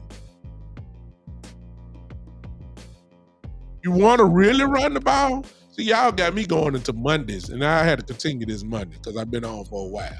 Let me, and then I pick this up Monday in a couple days at 7 o'clock, I'm sorry, Monday night. Y'all come on, hang back with me. We'll get into part 2. I'll go a little bit more in depth about the game. But let me throw this out. You kept 4 tight ends, right? You kept 4 tight ends. You kept 4 of them. I ain't never seen this before. You kept 4 tight ends, and you got a fullback in Lemke. Man, when are we gonna run the 2-3 tight end set? When? Forget CD catching a 2-yard pass for a touchdown, a 2-yard fade to the corner. Nobody want to see that. Put them goddamn 3 tight ends out there and line up and blow people off the line. Forget a shotgun. Get Dak up under the center, pull out, hand the ball off to the back. You got 4 tight ends. Put 2 of them out there. Run a 2 tight end set. Run it.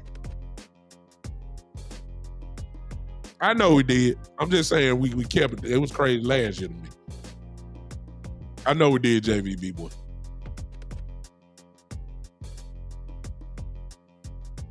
But even when we kept them last year, how many times did we run the 2 or 3 tight end set? I mean, how many times did we do that? See, you got to be comfortable with having 3 tight ends and just having 1 receiver. Have CD out there. You got 3. Jake can catch the ball. I don't know about Schoonmaker. He stay hurt too much. John Stevenson can catch the ball. The new kid can catch the ball, and then all of them can block. You got Lemke out there who can go from an H-back to the line. I mean, you got options. You want to prove you want to be physical? Line up in a physical formation and then go ahead and knock somebody's head off. It's not hard to me. You ain't got to finesse your way. You ain't got to fool people. You ain't got to be the smartest person. It's 1st and goal from the 2-yard line. Line up. Stop trying to be cute, because this is what we did last year. This is what we've done since Moore been there. Thank you. Yeah, thank you, Brian. Without a fullback, exactly. See, this is we too conscious of being the smartest people in the room. Why you gotta throw a bubble screen or a jet sweep from the 5-yard line? Why you gotta throw a bubble screen? Throw outside. You spread them out. Now you're gonna run a quick bubble screen. Man, forget Dak Prescott 35 touchdowns. Forget that. Line up on 1st down. Guess what? If you don't get it on 1st down, guess what? Run it again on 2nd down.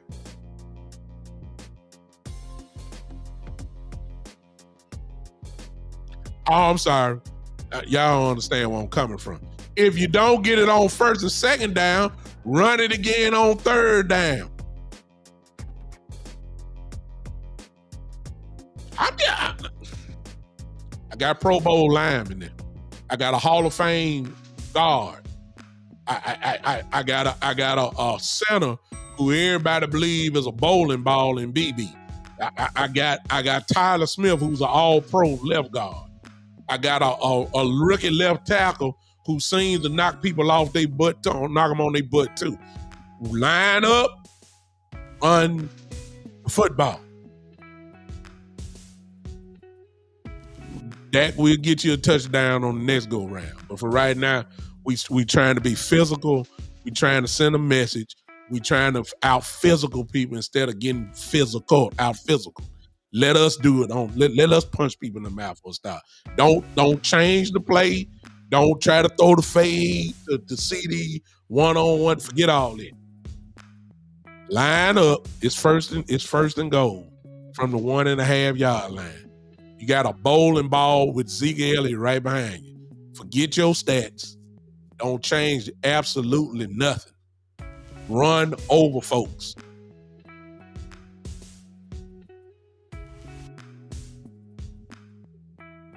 I'm just saying, y'all. I mean, but see, the mentality that I'm talking about, y'all know that ain't Coach McCarthy. Y'all know. Y'all know that. Y'all know that. I mean, we done seen it for years. I mean, y'all know I ain't lying. I'm not exaggerating. It'd be 1st and goal from the 2 to 3-yard line. They come out lined up in a shotgun formation. Then they call themselves being smart and spraying everybody out. Then try to run it up the middle. I mean, y'all done seen it. Y'all seen the bubble screens from the 5-yard line. I'm just saying. And you're going to have to do this. And I'm not exaggerating, y'all. When you look at the schedule, and I'm getting ready to go.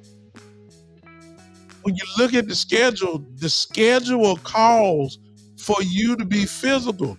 You come out here playing finesse with this schedule that we got, you're going to get ran out the place. You're going to get eaten alive.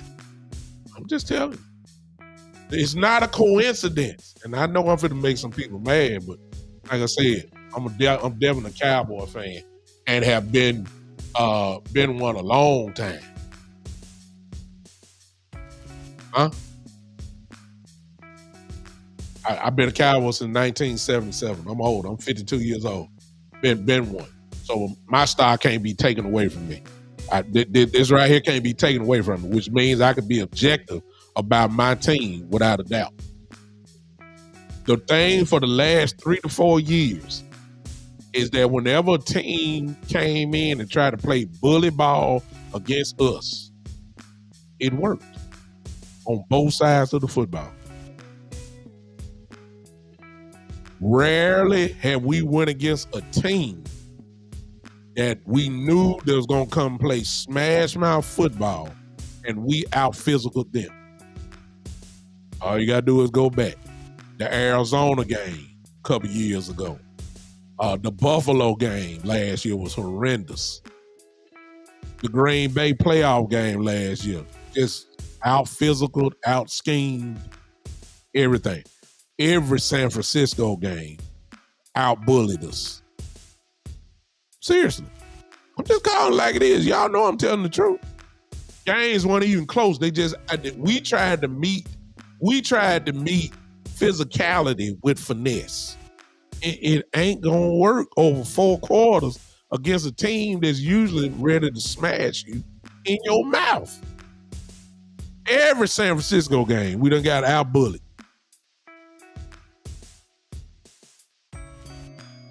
I'm just saying. We on defense, they just say, hey, y'all can't stop the run. We're gonna run it up in the middle, and y'all can't stop it. At the end of 4 quarters, we be looking like, God dang, Cowboys allowed 250 yards on the ground. You see what I'm saying? This is the stuff. This is the stuff that is gonna be on front and center. All you gotta do is look at the schedule. Look how many physical teams that we playing this year. And if you come with a finesse attitude this season, man, y'all can forget. Ooh, boy, I'm about to say something right there. Y'all can forget the playoffs. See, sooner or later, you gotta strap it up. You gotta knock these folks out. When you look, one more time, I'm done after this. One more time. I'm gonna say this. Now the offense gonna score. But at some point you got to slow the game down. You got to go and punish some folks. But let me say this again. Them teams that like to out physical us, we don't score 30. We might win a few of them, but we don't score 30. Here's the schedule, y'all. Y'all look at it. Cleveland, physical.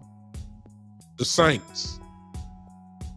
I'm not too familiar with them. I know some of their players. So I really can't say whether they physical or finesse this year. I can't. Usually they are physical because they coordinate is real good. All right. The Ravens. I ain't got to say nothing about that. Y'all know they physical. The Giants. You better respect the Giants defense this year. Just in case y'all don't know, you better look and see what they got. They got defense. Matter of fact, I've already put them. They should be a top 10 defense this year. That's how good they are. The Steelers. It's Mike Tomlin. When have you ever known the Pittsburgh Steelers not to be physical? I'm serious, y'all. Look, Detroit. You know who their coach is. You saw how good they are. They're physical. You see what I'm saying? The bye week comes up. The 49ers after the bye week. I don't have to say nothing about that. Y'all know what time it is. Physical. Atlanta. In Atlanta after that, they finesse. So I that's the only one I can see. Philadelphia. Philadelphia is a physical team, but we beat them.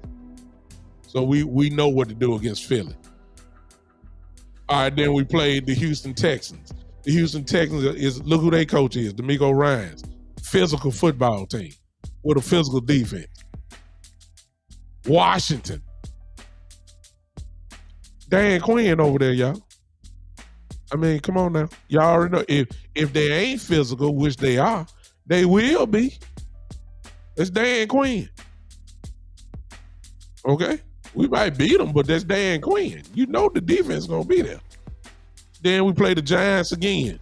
That's physical. The Bengals. That's physical. I don't know much about Carolina, so I can't say that. Then we play Tampa Bay. That's Todd Bowles. That's physical. That's a physical team. Then we play at Philly again. It's physical. Then we close out with Washington. You ain't heard me say nothing about but one team, Atlanta. That's finesse. And then I said Carolina. I don't know nothing about Carolina yet. And then I'm not sure about the Saints. But that's only 3 teams that I'm not sure about. We got 14 more games. Every one of them is physical. You can't come finesse this year. You can't come finesse. And you're going to have to strap it up this year. You're going to have to strap it up this year. You're going to have to get physical with some of these teams because they're going to have clunky. And if all you're doing is having your offensive lineman going backwards on pass protection majority of the plays, that's not physical. That's finesse. And that's what Mike McCarthy's been doing for a while. And I heard and I saw my brother, I think we on the same page, DP Johnson, who's saying, you know, the same things that I'm saying, or I'm saying the same thing he's saying, is that Schottenheimer, who's listed as the offensive coordinator, he come from that Seattle meet you head on. He meet you head on type offensive guy. This is what he does. He imposes. He like to impose his will on you by running the ball. And maybe you saying, well, Geno ain't that good, and you know that's why they had Kenneth Walker. And that's why they had good running backs and a good offensive line. Well, if you got all that, you use what you're supposed to have. These linemen that we drafted, these linemen that we have, the first thing on the list on their resume should not be they're good pass blockers. No. Supposed to hit folks. Line up, go maul people. That's what it's supposed to be. This is what this line is for. Not the opposite. All right, I'm done. See, I'm optimistic with 0-0. We got another whole week before we play Cleveland, and I'm just gonna say what I said before. If you're gonna take anything away what I said today, the Cleveland Browns defense last year was the number 1 defensive team against the pass, giving up 164 yards per game last year in the passing game. Over a 17-game span, they averaged only giving up 164 yards a game. All right? Defensively against the rush, they were 11th in the league, and they gave up 105 yards rushing a game. I showed you that earlier. It's obvious what the Cowboys should be trying to do. Ain't no sense of trying to prove a point where y'all didn't play the Dallas Cowboys. You didn't play CD Lamb. You didn't play the MVP runner-up, Dak Prescott. We get 164 yards passing in just the first half. You got us messed up. Look, I'm not saying Dak don't supposed to pass the ball. I expect us to have over 164 yards a game. I expect that. I expect us to light them up a little bit. But ain't no sense of trying to force it down. No, man. You're supposed to run the ball.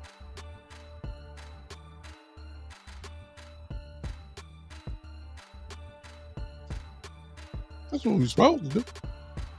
That's what I'm saying. So Monday, y'all already know we'll go a little bit more in depth about how we gonna attack Cleveland or how we should attack Cleveland. I'm getting more depth even with next week with some of the players that they have, and kind of because every team change every year. We'll see if there's some weak spots this year on some of Cleveland's defensive line in particular. That's what I'm really going to, and then maybe I even bring some film up. It even show you some things. I'm really going to try to get in depth. Now, again, I'm not trying to be the emotional fan. I'm just going to do on my show how we should beat them. And I'm not on the coaching staff. I'm not, against, they're not going to do what I say.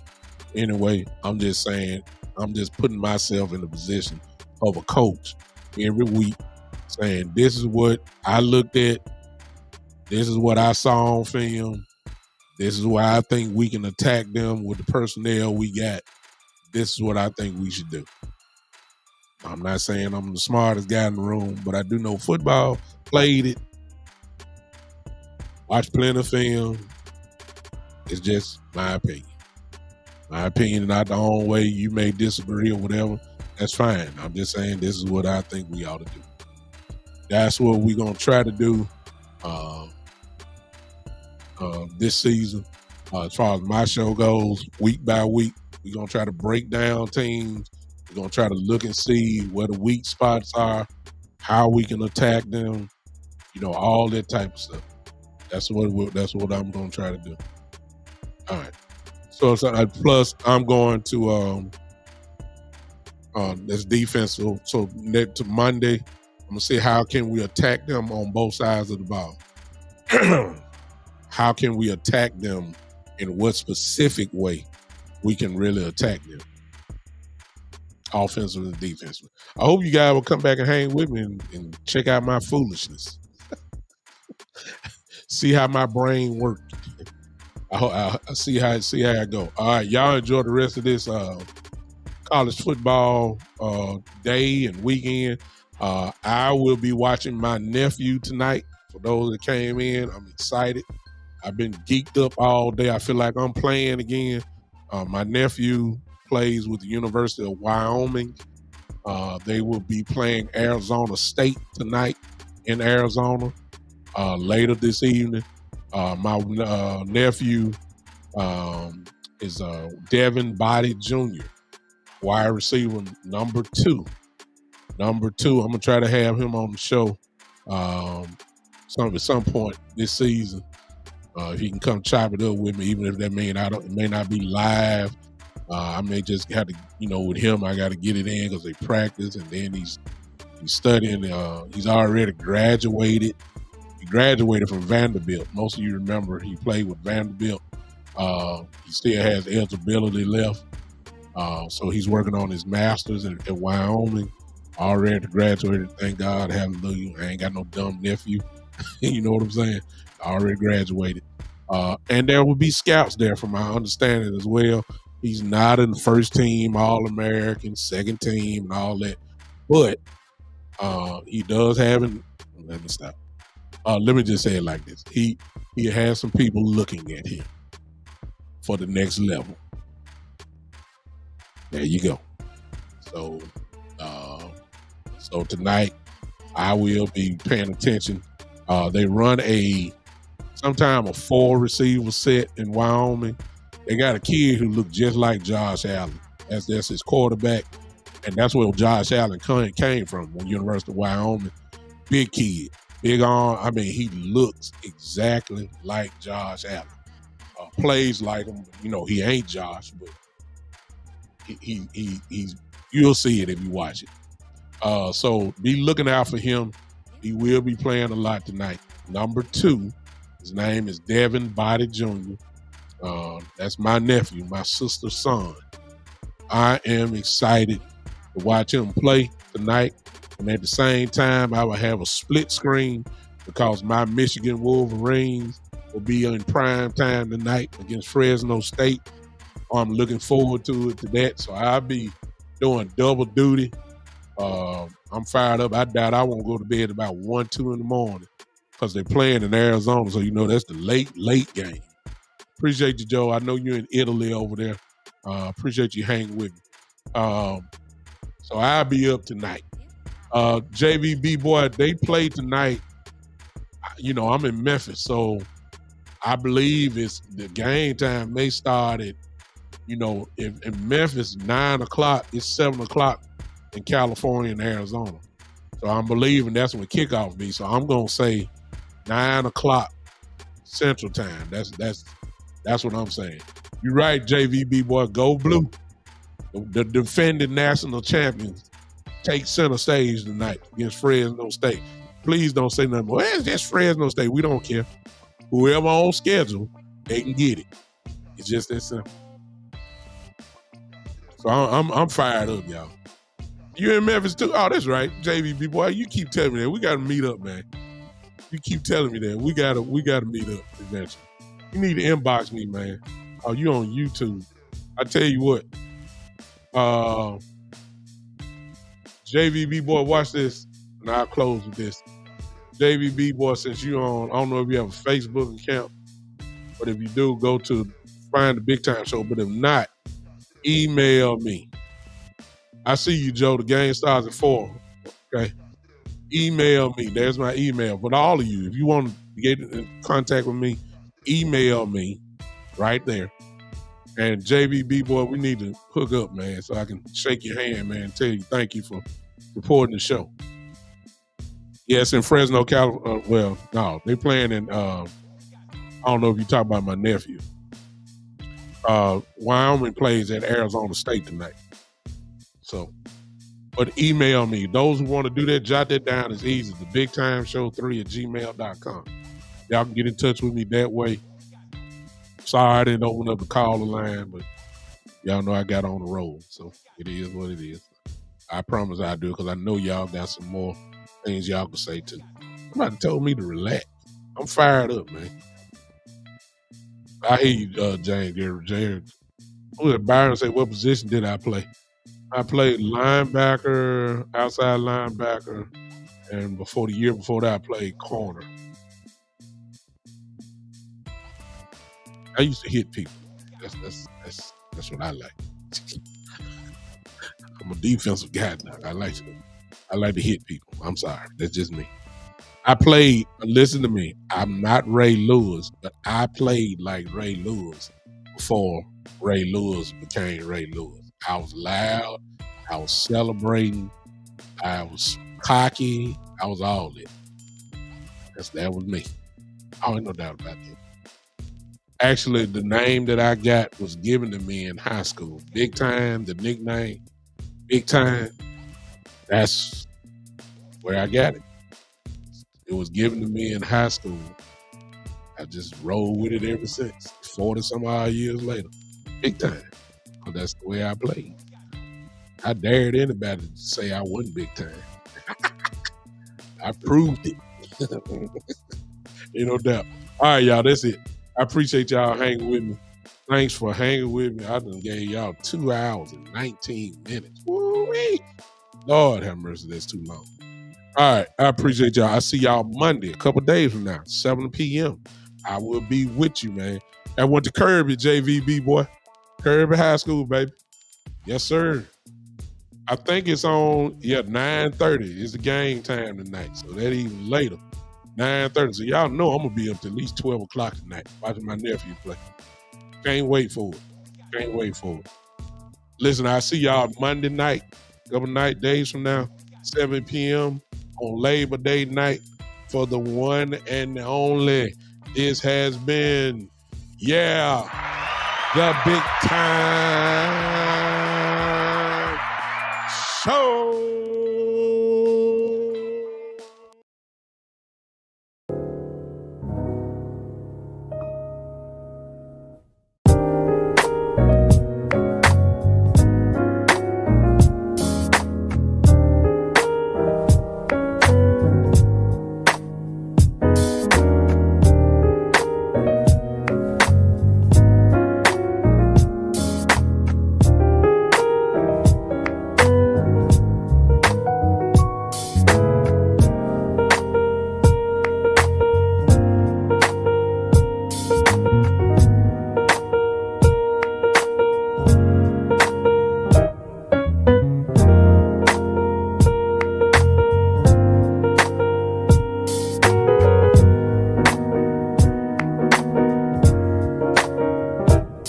Peace.